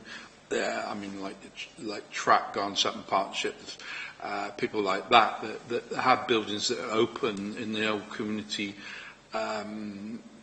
centre model, and people like CCYP, because we've got a literacy problem, and it's a good argument. The other thing is obviously popular books that people don't necessarily get, some that go and buy, but reaching hard to reach groups like young people and those that don't necessarily have a reading habit, going back to my theme, and machines that they can access. It makes sense. I mean, obviously, some books are cheap and you can go and buy them, but it's the groups who want to encourage to read. It's the important thing about that model, encourage and have it.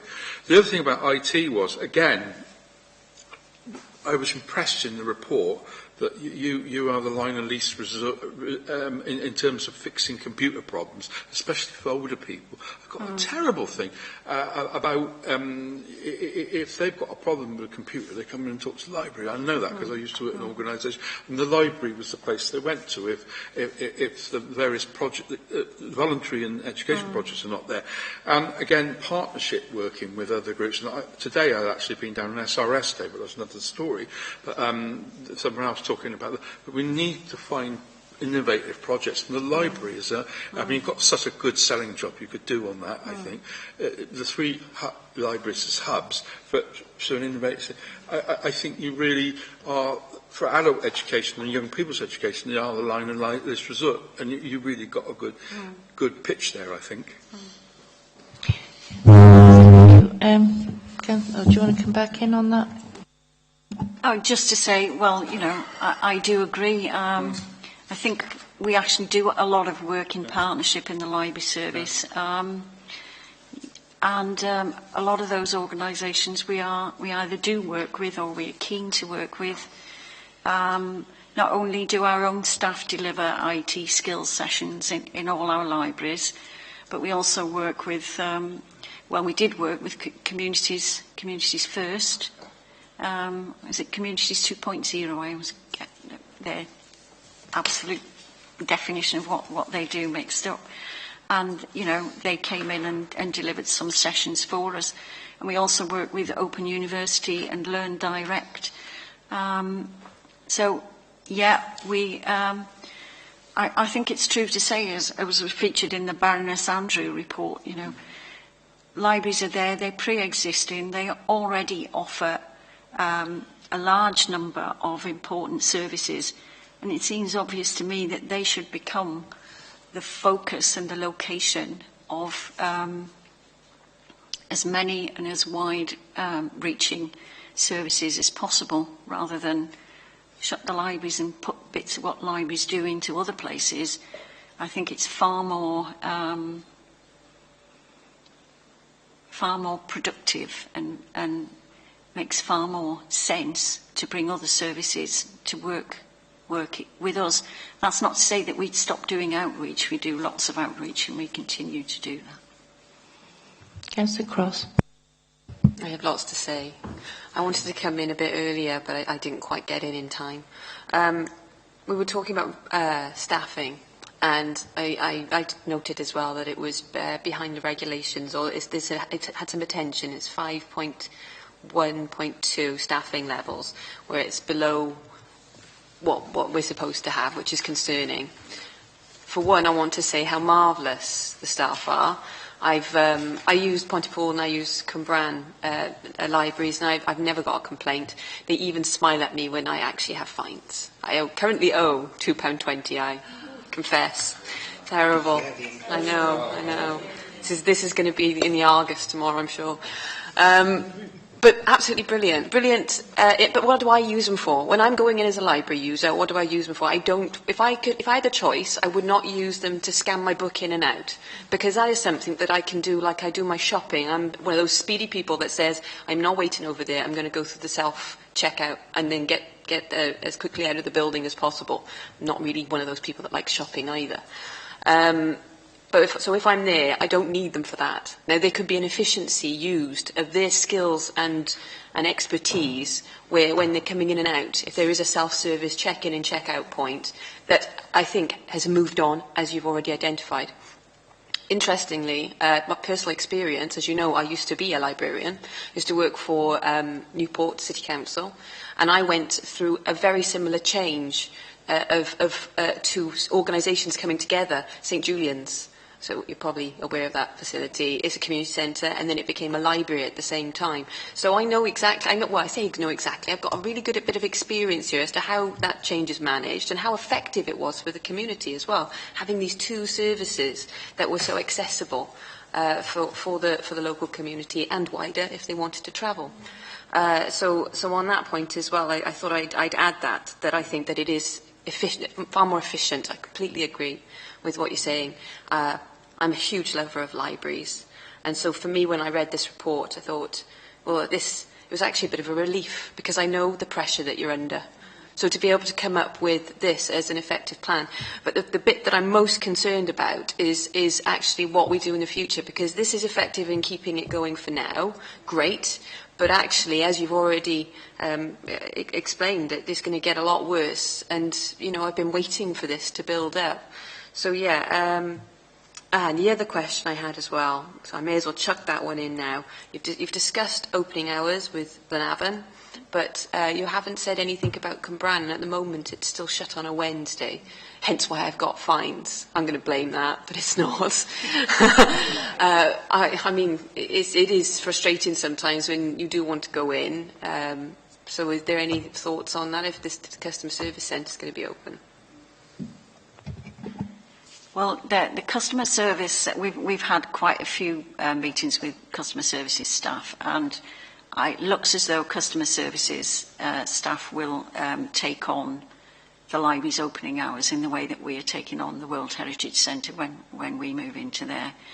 I do understand and appreciate your frustration about the Wednesday opening, but if I could just say, on a Wednesday, although yeah, if we had the staff resource, we would love to be open on a Wednesday as well.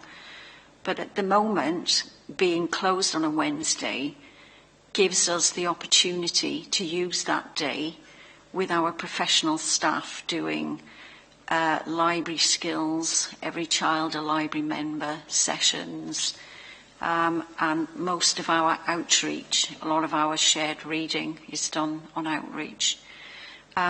So,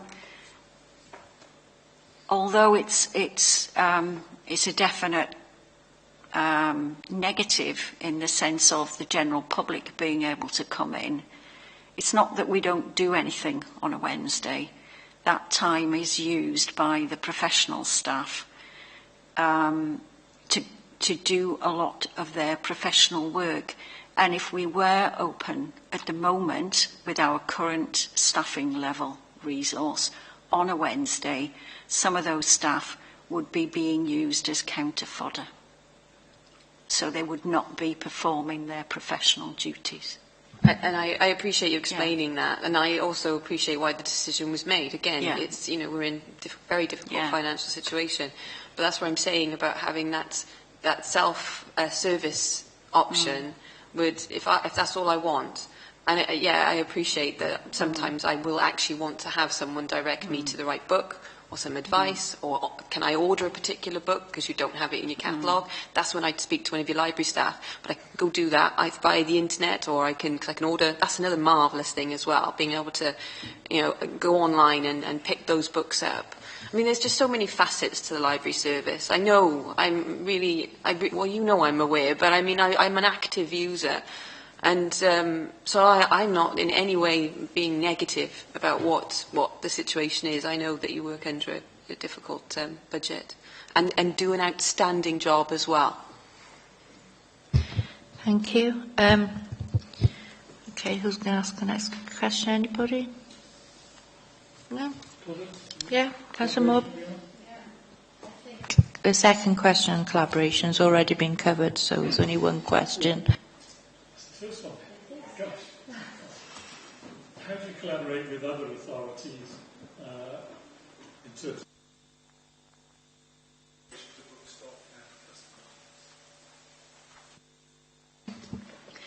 Well, Torvine, I'm proud to say, is actually a founder member of Books for You. Books for You is a regional interlending network.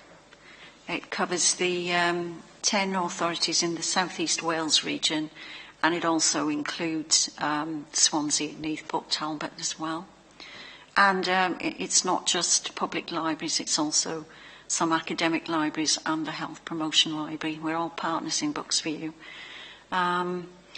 And basically, we loan resources, we loan books to each other for no charge in a mutually beneficial arrangement. We have an employed delivery driver who tours all the partners twice a week, so we get 2 weekly deliveries of resources, and if, say, we don't have a book, we check the catalogues of the others, and very often, for example, it might be Bridgend has one. You contact them and they say, oh yeah, you can borrow it, and 2 or 3 days later it arrives. It can take longer, it depends on the van deliveries, whether you've just missed one or not and the route that they're going. But so we cooperate in that service. It's extremely popular with our customers because we proactively promote it to our customers, and that's one of the things that you would never get through a self-issue machine, because it's very personal, it's bespoke and interactive. So we tend to know our customers, and if they're reading a particular author or a particular series of books, we can recommend what else they might like to read, or we can just, proactively say, do you want me to see what else we can get for you by that writer? And it works extremely well. We have we also partners in Unity UK, which is a paid subscription service. So if something isn't obtainable through Books for You, we can get it for a customer UK-wide. We are, going back, must be about 10 years ago now, Kamal set up 3 regional partnerships for public libraries within Wales, and we belong to the South East Wales Library Partnership, otherwise known as SOUP. So, SOUP. There's another one called SWAMP, that's the South West. Yeah. And within SOUP, we work together very closely on training. There's a programme manager who's full-time, and he has an assistant who's part-time. And we, through the executive committee, we collaborate on what we want the staff training for the forthcoming year to look like. We draw up a programme, and it's administered and delivered by the SOUP staff. And they also support us in things like bid writing. We currently have just submitted an expression of interest for funding to run our health and wellbeing service regionally across Blaen y Gwent, Monmouthshire, Torfaen and Newport, with 3.5 full-time officers, and we are currently waiting the outcome of that bid. And the programme manager and myself wrote the bid regionally, so we have a lot of assistance regionally. Another project you might not be aware of is that decision apparently has been made, but it hasn't been announced yet, but Kamal gave funding to procure an all-Wales library management system for the public libraries. We're all partners in that, and a small group spearheaded by North Wales, because they're in the most critical need, if you like, of a new system, because they've had theirs longer, have gone through the procurement exercise supported by the Audit Office for Wales, or the National Procurement Office. And I believe they've made a decision, but it's not yet announced. It must be the cooling off period. So there is, a good record of collaboration within Wales. A supplement would take us into the next section as well. With the sort of the collaboration with other local authorities and the guy who goes and collects books and whatever, wouldn't it be possible to charge for that service? Do you think customers would be prepared to pay? Because given the circumstances which were being expressed earlier, options for income generation need to be explored. We talk about room hire, book sales, but also that sort of special type service might also be appropriate. None of us wants to charge for public services, but needs must sometimes. And is that something that you'd be considering? Frankly, at the moment, no, we're not considering it, because it's part of the There's a list of core entitlements for Welsh Public Library users, and one of those is that requests should be free within Wales. So what else would you be? in terms of income, any ideas gratefully received. Our best source of income actually has been since the community meeting rooms were refurbished. They are really nice facilities, and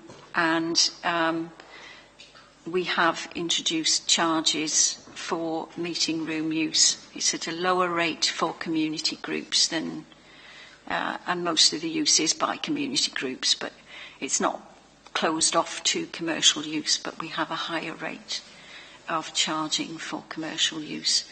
Although, you know, it's not going to bring in megabucks, it is a pleasing source of income.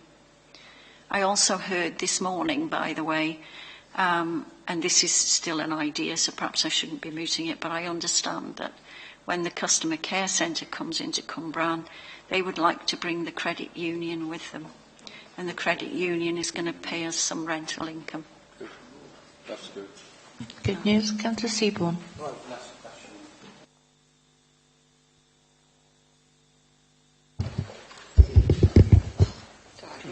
In collaboration, aren't we? Sorry, before we go into collaboration, Councillor Cross. Sorry, finance, I meant. That's where we were, I think, wasn't it? Everyone, yeah.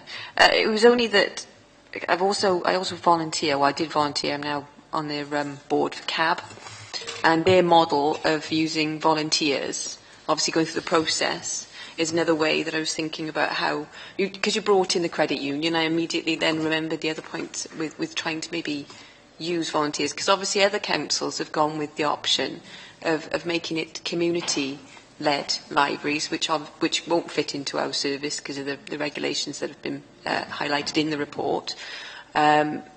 But this is sort of like maybe a happy medium where encouraging people to volunteer to try and help their libraries in a different way, maybe gaining skills as well, experience for the jobs market, which is another idea. A couple of things spring to mind in response. First of all, we do have some volunteers who are active in our library service, but they're not active in any capacity which substitutes them for our core staff. We have a volunteer who helps out regularly, who assists professional members of staff in delivering IT drop-in sessions. He's a retired gentleman. He's very good at communicating and helping to bring people with lower IT skills to develop them and bring them on. He only works alongside our professional staff, but it does build the capacity to give attention to the people who come along to the drop-in sessions. There are 2 volunteers with the Cordell Museum who assist one of our library professionals in delivering family history sessions once weekly in Blaenavon.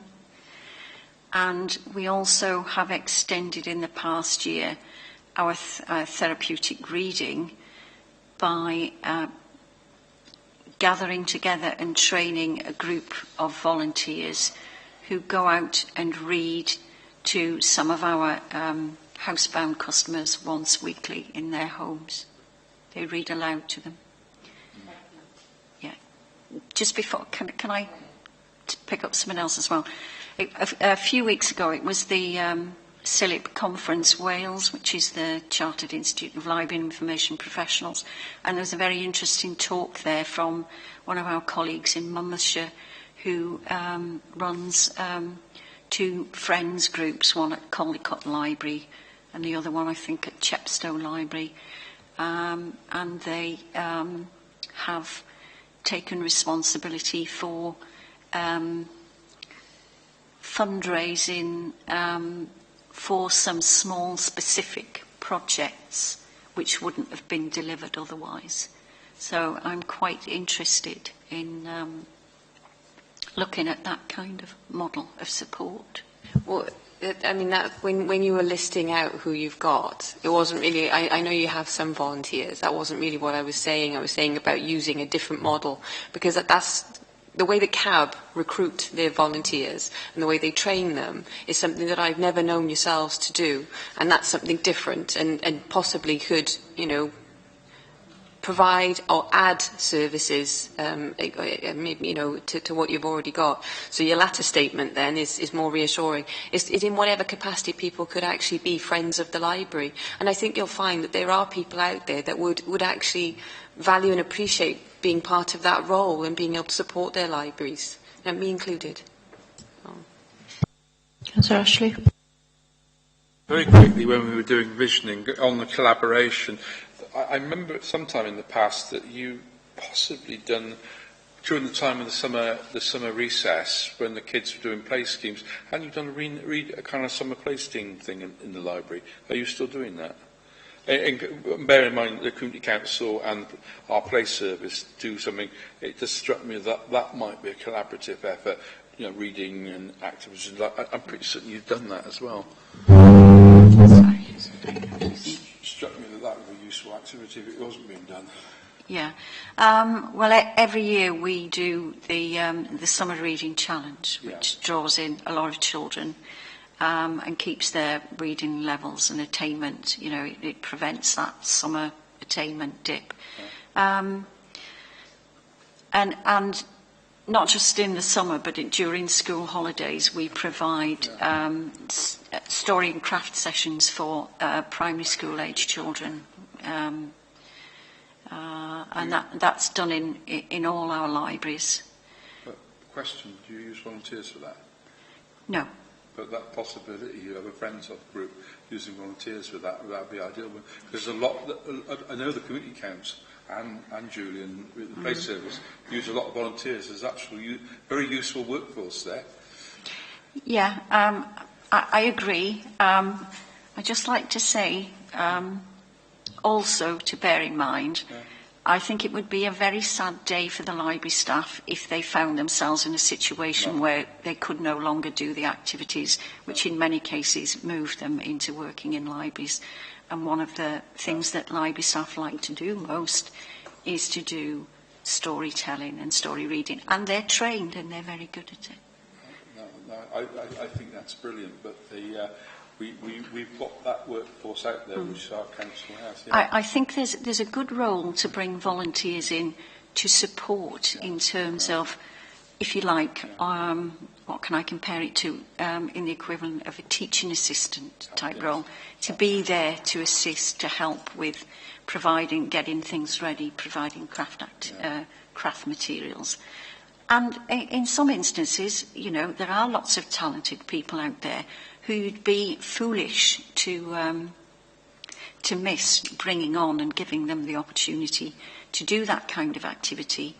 But at the same time, I, as a person who came into the service through, if you like, love of story and the buzz that you get from reading a story well to a group of kids, which is what motivated me to go into library work. To take that opportunity away from our paid staff would be detrimental to staff morale, apart from anything else. Thank you. I mean, we're going on to the next theme now, which is finance. But I know we've touched on extra income with room hire and book sales, but I think Phil wanted to come in. Yeah, thank you, Chair. You need £100,000 savings from the budget. The relocation of Blanavon Library to the World Heritage Centre and the relocation of customer care to Cwmbran. How much will these refits cost? I don't. I can't remember off the top of my head what the cost of the furniture is. I believe it's something like £75,000. But what you need to be aware is that we've received a Cwmwl grant of £100,000 to deliver that. Yeah. Okay, we'll go on to the next one now, which is performance. In section 13 under risks, there's a paragraph that states the following: poorer performance from an already low base against the Welsh Public Library standards and the threat of possible direct intervention by Welsh Government. What does this mean and what are the implications of it? Well, if our budget continues to be cut going forward, then I think when you've read the report, you'll be aware that we've had a static book fund and we've got low staffing levels, and that's been the situation for a long time, as long as the Welsh Public Library standard frameworks have existed. We started off at a low base, even before the economic recession and the crash, so we were already at a low base. Obviously, the Council has not managed to invest in us in a great way, given the pertaining economic circumstances. That does mean that even though our book fund may not have been slashed drastically, it was already too low. In real terms, it continues to get lower, and that does, I think, in terms of library issues, have a direct bearing upon our performance. So if that continues, then the downward turn in library issues is likely to continue. I think we have to be frank about that and to recognise that.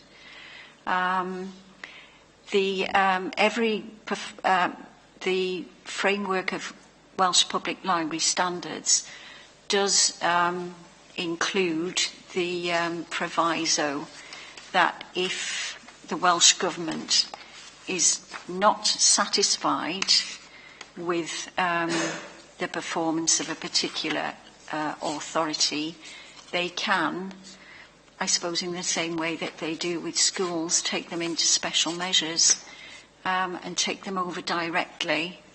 And that is, that threat is there within the framework.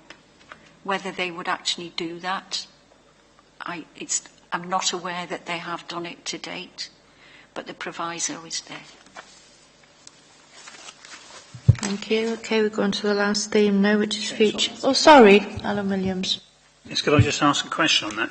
Is there a likelihood that those Welsh standards will change this year, given that they were set for 2011 to 2014? Yeah, we are actually in the first year of the new framework. At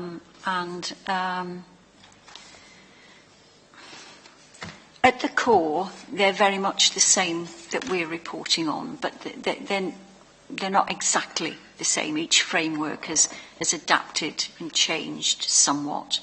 The fourth framework, which the data in here refers to the last year of, the fourth framework came in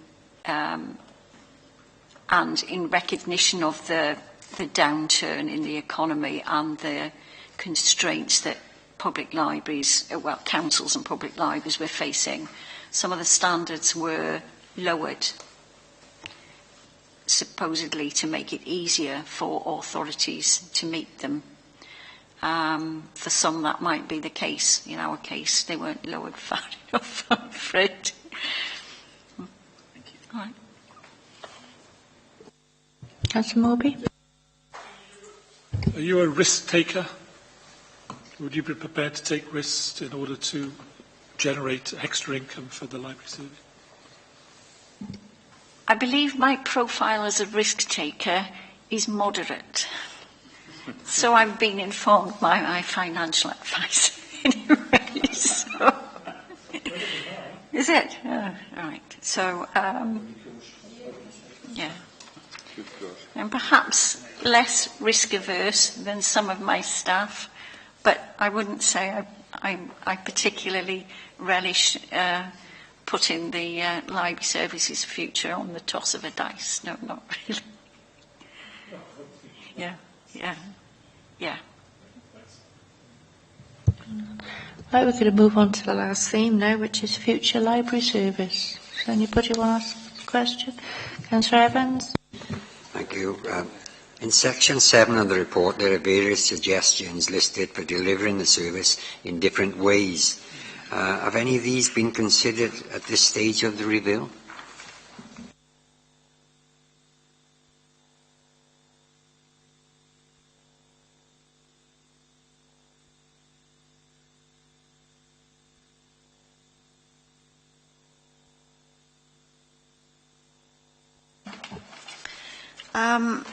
These are the bullet points. Actively promote libraries as learning and service centres for local communities.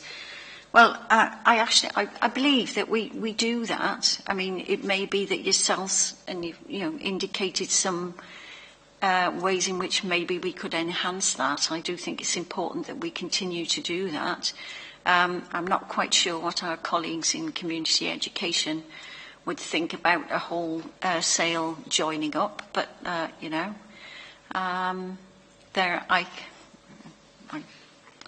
got to be careful what I say, haven't I? I don't want to in any way put their service in any kind of jeopardy or risk, but I think there are probably areas where we could work together. The collaboration in the use of ICT, well, that is already happening in terms of the library management system. That's our core software that, handles our circulation, our loans, our returns, our fines. So that's in place.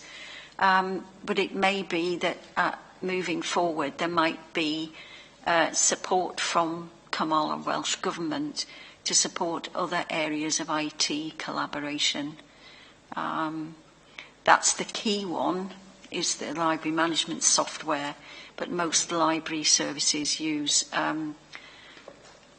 a brand of self-booking software which allows people to book in advance their computer usage and their computer sessions. That's something that all library services need, and I could see it being a possible area of future collaboration, which would bring consortium type savings to the table. Digital inclusion. There have been talks between Communities 2, as it was drawing to a close, and library services.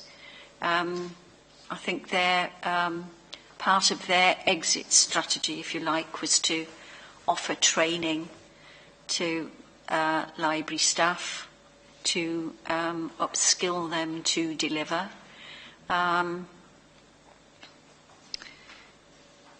I got mixed feelings about that because I think most library staff are quite highly skilled in IT, in the level of IT anyway.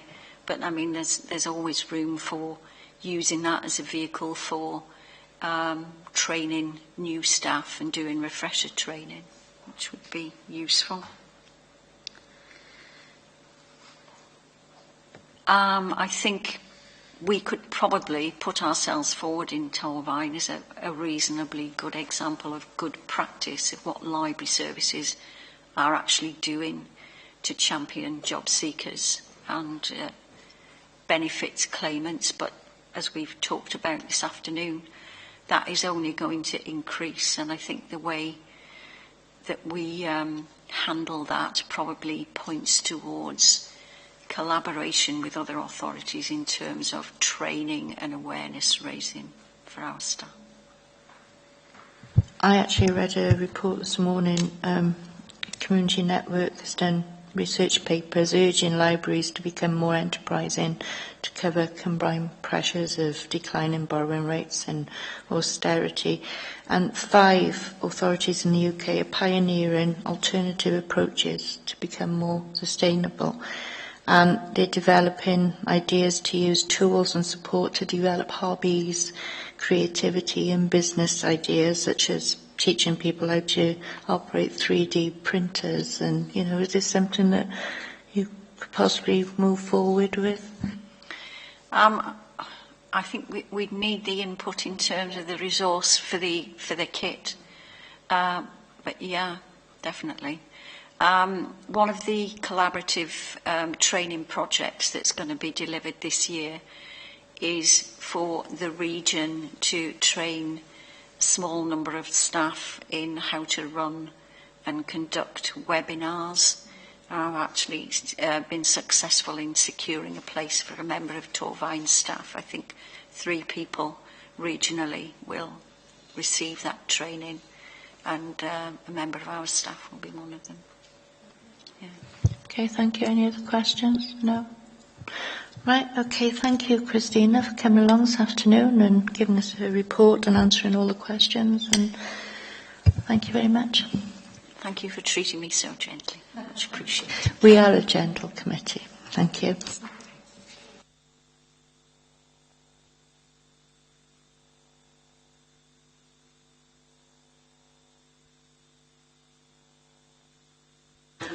Okay. Duncan, do you mind leaving just for 5-10 minutes while we go through and come back? Yeah. Thank you very much.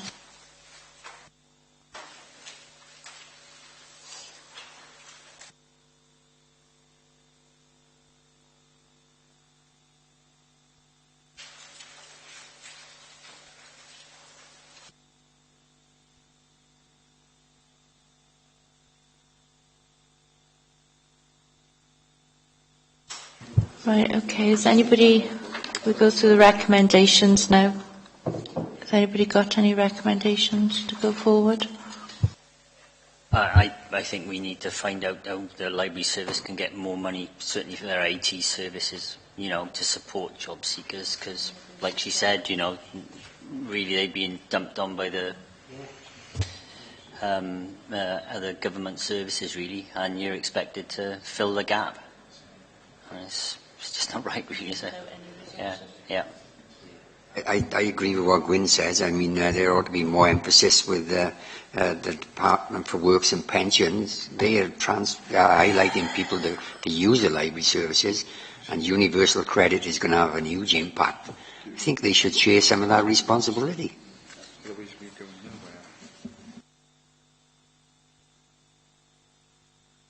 Yeah, I will say, we have to be very innovative here, to be quite honest, because we've got a lovely library service, but when asked the questions about innovation, you asked the question there, and I asked the question about volunteers, etc. I was not happy about that answer, to be honest, because if we're going to go somewhere on this, we need to be a lot more innovative. We've got a lovely library service, but if we're going to use these libraries in a different way, we're looking at the Baroness, what's her name, you corrected me on the other day. I think we need to be a lot more innovative, because we're going crashing into the future, losing money, and I think we have to be a lot more innovative. Mandy talked about job seekers, talked about digital future. I've just been sat in a thing today with SRS and the use of digital economy, etc. We've got lovely things going on in the libraries with books. We've got a diminishing book return there. And if we don't, we're going to end up with being criticised. I just think it's just very staid what we've got here at the moment. I'm sorry to say, I love old-fashioned libraries, but I don't think it's the future. I do think with the customer care moving in, it's going to increase footfall, but you're going to have increased numbers going in. I think it's a positive move for both Blenavon and Cwmbran. Why, Jay? Because if we didn't take this route, I think there would be closures. Yeah. At the end this morning in the press, there was 2 libraries which are closing now. Alan William? Sorry, Chair, I think that's where I was a little bit unhappy at the issue in relation to self-service. Yeah. And not necessarily to, have the answer now, but have the willingness to go and look at one and explore it as a possibility.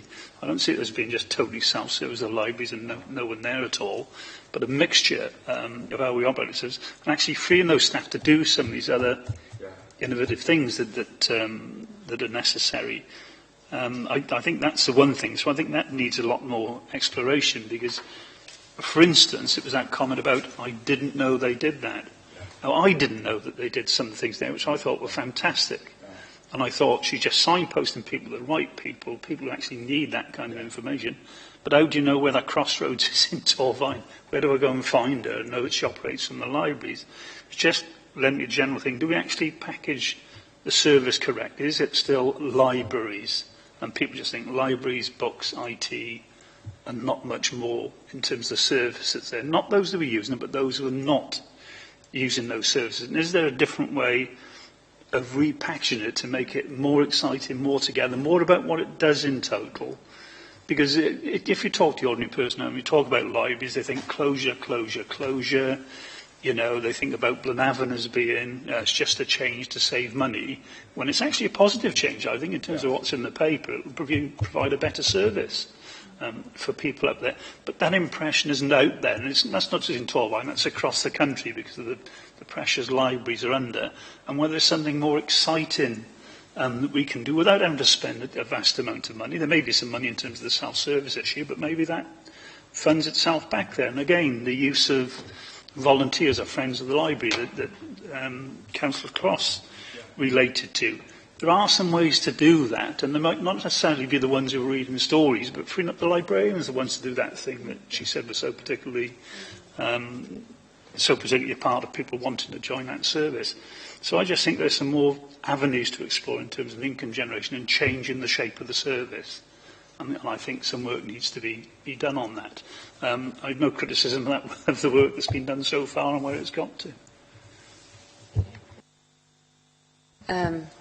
There's just so much stuff that was just said there that I need to respond to. And usually I agree with you again, Councillor Ashley. I was equally concerned that I don't have answers, Brian, to sort of say exactly what innovative activities we should do. Although a few of the very small suggestions that we've made weren't particularly, none of them were seen as acceptable. And I do understand the reasoning why. And I do value enormously, as I already said, the services that the library has managed to provide with what they've got. But all my words are driven essentially from fear, because what I can see happening in the future is that we lose some of the services that we have unless we drive something now. And this hasn't been really a corporate priority. I mean, it fits in the plan with some small items, but it's not something that the council can afford to drive. That's part of the problem here, because we have other pressures that we need to attend to, and that's where I'm really concerned, and I would like to see some more creative ideas coming forward. And the same with your suggestions. Interestingly, that they do have a kiosk system, or at least they did in Newport when I was working there, that did work quite effectively. Yes, it had its problems. Yes, it would be considered antiquated now, but it did do the job for some communities really well. So, there are ideas even perhaps in authorities local to us. I think the report, because that's what we need to talk about as well, though, so that was more future discussions, but the report itself was great, and I'm really supportive of it, and the suggestions that have been made, it's really sound. One thing I would have liked to see in the report, though, is where they're going to save their 100,000 this year, because that is completely unclear, where that 100,000 is going to be saved. It says about moves and staff and all that, but there's no figures at all. And are they going to actually attain that 100,000 this year? Yeah, I agree. I did notice that there was a lack of figures, but then it was also Phil brought in that question as well about the funding. So I'm assuming that that's where some of that saving is being made. Was it 100,000? It's going to cost 75 for the actual refurb. So, and I suppose it's the long-term saving over a period of time that we'll get from this, because obviously we won't have the same costs. I think that ought to be. They need to put that in the report, and they really need a bit more, perhaps, of a medium-term plan. Perhaps how they foresee the next 5 years. I think. It was interesting. I wrote something down here, and I don't know whether you agree with this. It'd be interesting to see. I was sort of thinking perhaps libraries ought to be a bit more like supermarkets. So you've got a bright, fresh stuff up the front that drags people in, and then the milk is right up the back. So, the services, you've got to walk past all this other stuff. Another thing I always come across quite a lot is there is so much information out there. You go and ask for somebody a leaflet about where you can go walking in Torfaen. I bet there's hundreds out there, but there's no one point. And I think the libraries, or perhaps they need a name change, where we call it something completely different, is there's a great opportunity for them to pull everything together in one place, I think.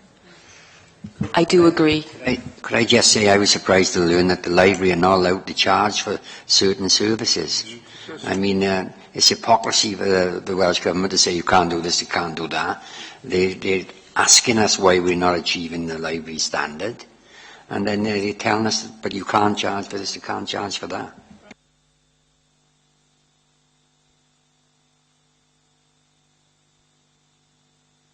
I was going to say, I think it's a good thing that we're not charging our communities money. I think that's great that the Welsh Government's put that in. Yeah. Yes, these standards are there, but then it's like it also said in the report that there's not any, or not in the report, another reading that I've picked up, there's not actually anything's being done as as a penalty in action towards libraries that aren't able to achieve it. And the feedback has been that, we're doing well with what we've got and the resources that we are putting in. So, but I don't think we should ever charge. I mean, and they do charge on things like DVDs and music CDs as well. So, I mean, Charge is ridiculous. It's 30 pence for some items. I mean, we're in 2015, 30p is. But the people you want to use libraries are those who can't afford to buy their own DVD players or whatever. And we keep coming back to the people who deserve better not being able to afford to buy better. And it's easy for those of us who've got a wage to think in those terms. So I'm not necessarily buying some of this. Certainly, the purpose of my question about risk-taking was to try and get her to say something in relation to, digital inclusion, learning, that sort of activity, which I think they could take on. But Christine is, a basic librarian, and she's been part of a bigger organisation, but a smaller one now, where we have taken resources, where we've taken staff, where we're continuing to require economies to be made because of the position we're in, and because we haven't actually made libraries a corporate priority. Now that's the position we're in, and that's the position she faces. I think what we're talking about, if we really are going to be serious about doing something, is not to talk about bringing volunteers in. I didn't join public service for it to become an activity run by volunteers. That's not what was said. Well, that wasn't said. Well, what you were saying is that you can do things without cost by bringing in volunteers. Are we going to bring in interns next? No, That's not my idea. No. Well, come on, you're interrupting me, and I did try not to interrupt you. My vision of a library service is one which is actually much bigger than we're able to afford in Torfaen. I think if we're going to think in terms of real change in order to make better services, we need to think in terms of economies of scale, and we should be. And the corollary of all that is that you could have somebody managing that service who would have the expertise, the background, the initiative, which you can't expect someone who basically not so long ago was a branch librarian to run that service. And that's the difficulty you've got. We're running things on a shoestring here. It is a small beer. And if we're really serious, then we ought to be saying, go and collaborate to a much greater extent so that we with the other local authorities, so that we can actually improve services. But be prepared, if we do that, potentially the Blenavons Library outpost disappears in favour of the one in Bryn Mawr, or vice versa. So we're either small and we do it on a small scale, or we go bigger and we hopefully provide a better service, but at a cost. I got to go, I'm sorry. Could I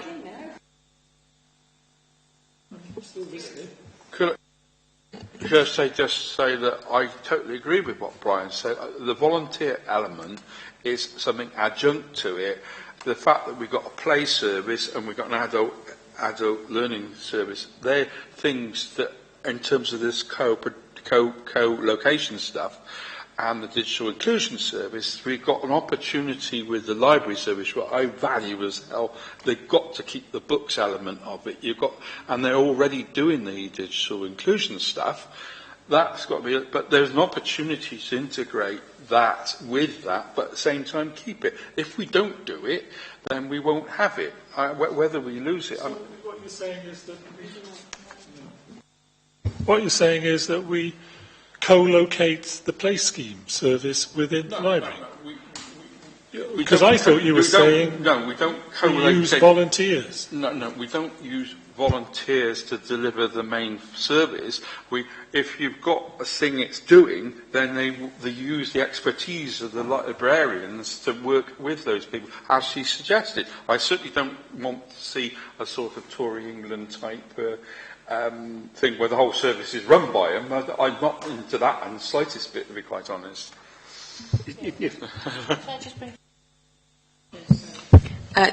I think that there's some very sensible suggestions coming from everybody, to be honest. I would like to point out that what I was suggesting was not a community library, because that's essentially that's being suggested by other councils and being put into action. And I specifically said that because that's not what I want, because I value the skills and I value the services that librarians have. And I was just suggesting volunteers could free up the staff in order to be able to be used more effectively when people actually have queries or specific things that need to be addressed. I think that this committee is not geared to be able to make the right kind of suggestions. I think that this is possibly something that we could look at again, because, I'm probably the most experienced person when it comes to libraries on this table, and I'm struggling to make suggestions. If there was more information around that. So we've looked at this item, and we agree that this is a good way to make sure that we can keep the library above water, doing well, and that we agree that it is an excellent service, and that they're Christine as well. Everybody is providing a marvellous service there for what they've got. But then we look at another item in the future that looks into more of the future planning and what suggestions. And then we've all got a bit of time where we can go away now and actually do some serious research as individuals and as groups. Task and finish, maybe groups could be put into action. Alan? Yeah, I want to comment on what both Fiona and Brian said, actually. I think taking Brian's point, the one thing that I totally agree with, I think it needs an outside view and not just a librarian sat back there from maybe a number of skills, which could be within Torvine or maybe somebody from without. Where I worry about it is when we start to talk about some of the things with collaboration that maybe Blenavon goes and Bryn Mawr stays, or Blenavon stays and Bryn Mawr goes. I think the point you made as well, Brian, was about the people using the service can't afford to pay for it, really. Location is all important to them because they're young or old or out of work, so the ability to get there, I think, it is quite strong. I'm not against the use of volunteers if they're under the control of the library service doing what they want, and it isn't impacting on the number of library staff we have.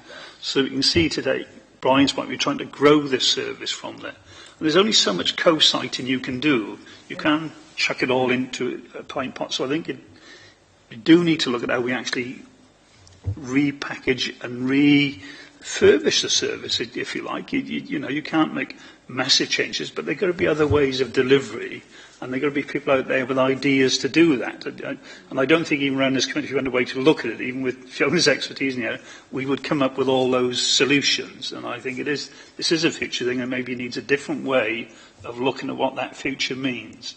Because I think it's a fantastic service which should be here, and we should be able to grow, and I do believe providing this free of charge is something that should never be moved away from, frankly. But the context of the discussion was what Gwyn said, is where's the £100,000 saving coming from? So, and that's the reality that we have to face. So I know it's extremely difficult, and I think the staff are doing a great job, but they've got a limited horizon, if you like, to look towards. And we're actually making it more difficult for them as a council by not providing them with the resources that we would like to provide. And I know we can blame other people for that, but ultimately it's our decision not to make it a corporate priority. So I feel great sympathy for the library staff having to change to come out of the sort of old traditional style, which actually is the style I like. But the kids don't.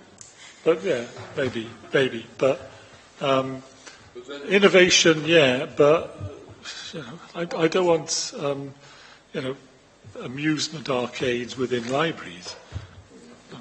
So I don't want to go on. I'll just make it brief. No one is saying that. But what is it? But what's blatantly obvious to all of this and to the future and to the fact that the situation we're in on a national level as well with governments and how money is going to be spent is that those budgets are going to get smaller. So we can either leave it as it is and services will go, or we can start to make as much support as we can as a scrutiny committee towards the library, even if it isn't a corporate plan, so that we can try and help and support the future of the libraries, to future-proof it in whichever way is most appropriate. Right, okay then. Sorry. The idea of greater collaboration, formal collaborative partnership with other local authorities in Gwent is the way I think is forward. I know it's backward as well, because that was what we had with Gwent County Council. But I actually worked in the education service in Gwent County Council when we were running the library service. And it was pretty good. And okay, it wasn't innovative particularly in terms of digital technology, because it was a long time ago, but it was good. But I can't see us as a small local authority with the sorts of pressures we've got being able to provide the investment necessary to affect the change, to enable. You don't become a training centre for how to use a digital printer without actually putting money in to ensure that those skills are acquired and you've got that equipment. If they're going to be required to be innovative, then we've actually got to provide more money to enable them to do that. And we've got to make a start.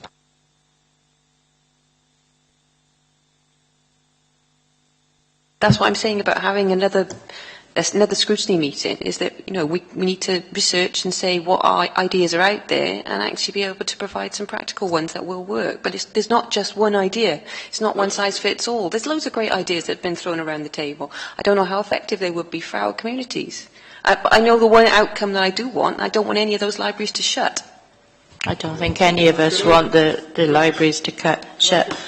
I was at a community's first meeting the other day. I think I said it at the pre-scrutiny, and they're talking about art development for unrepresented groups, and that's a positive project that's been set up already. And the library is actually an important part of that for the whole borough. They've only got £1,500 out of the Welsh Government, but that's something they're looking at, and they're looking at matching money. Pop-up museums is another thing, which the libraries can have. Not the museum, but pop-up is a national movement. There's a whole lot of things that weren't in this report, which were at that meeting I went to the other day as the community's first representative. So but this report is like a positive report, isn't it? And I think everybody agrees that it's a positive movement to sort of have the call centres. Right, so should we go through recommendations? Yeah.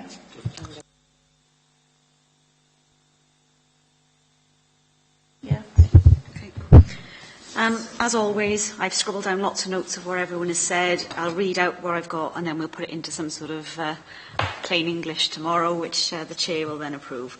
So what we've got is, consider ways of applying for funding elsewhere to help deliver roles in relation to assisting job seekers, those requiring universal credit, etc.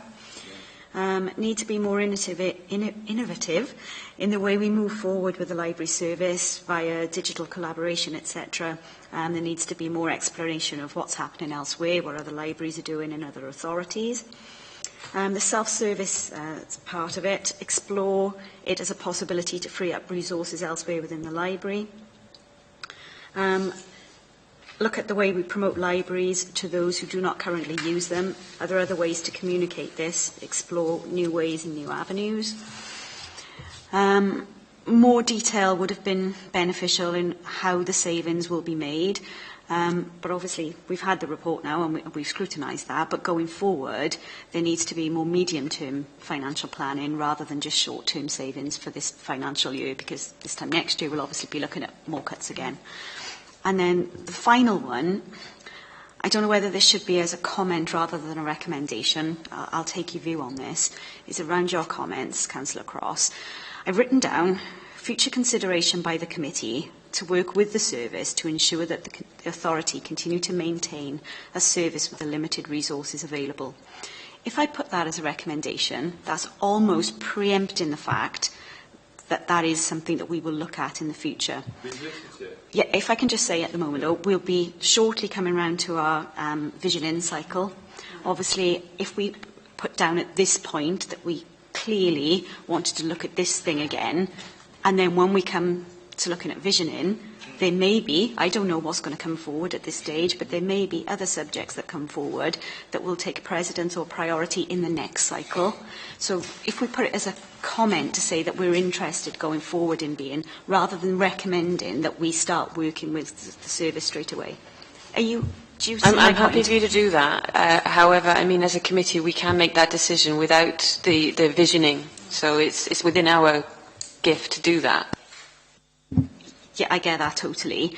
And it could be that it's something that goes forward into the vision impact so that it can be looked at as a whole by you as a committee going forward, but rather than putting it in black and white today that that's something you want to do, put it forward with the other things when we come to visioning. Yeah? Okay. Right, okay, thank you. So the next report is the update report, which starts on page 91 to 104. Can we bring Duncan in? You need to apologise for this not being in, in the pack, The appendices are in there, just not the report. but not the report, so hopefully everyone's... Okay for me to present? Yeah. Okay, thank you, Duncan, for waiting. Right, okay, I'll hand over to Kath.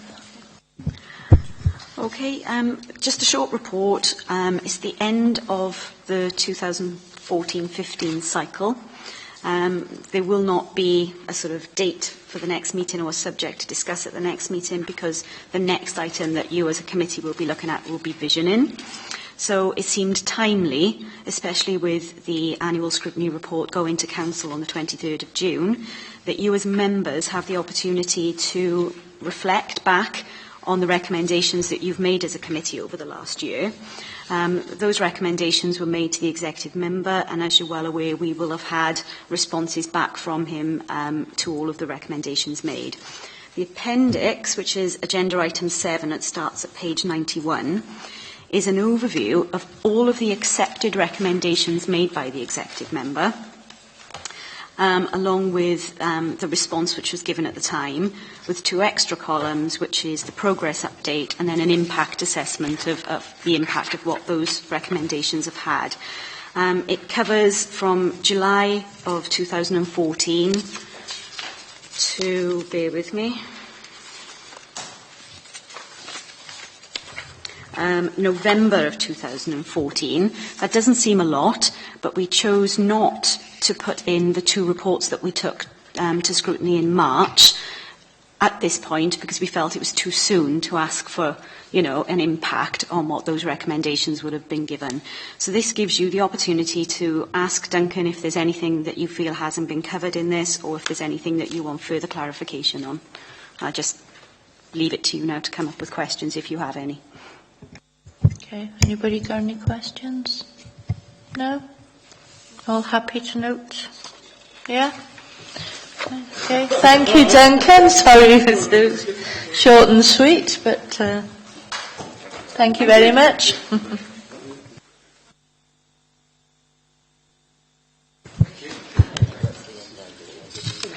Right. Okay, we are now on item 8, and at this point we have to exclude the press and public, as the item is not for publication by virtue of paragraph of Schedule 12A of the Local Government Act 1972 as amended by the Local Government Access to Information, Variation Order Wales 2007 because it contains information likely to reveal the identity of an individual who would not expect the information to be known to the public. The public interest in maintaining the exemption outweighs that in disclosing the information. So we're going to be turning off the webcast now, so thank you.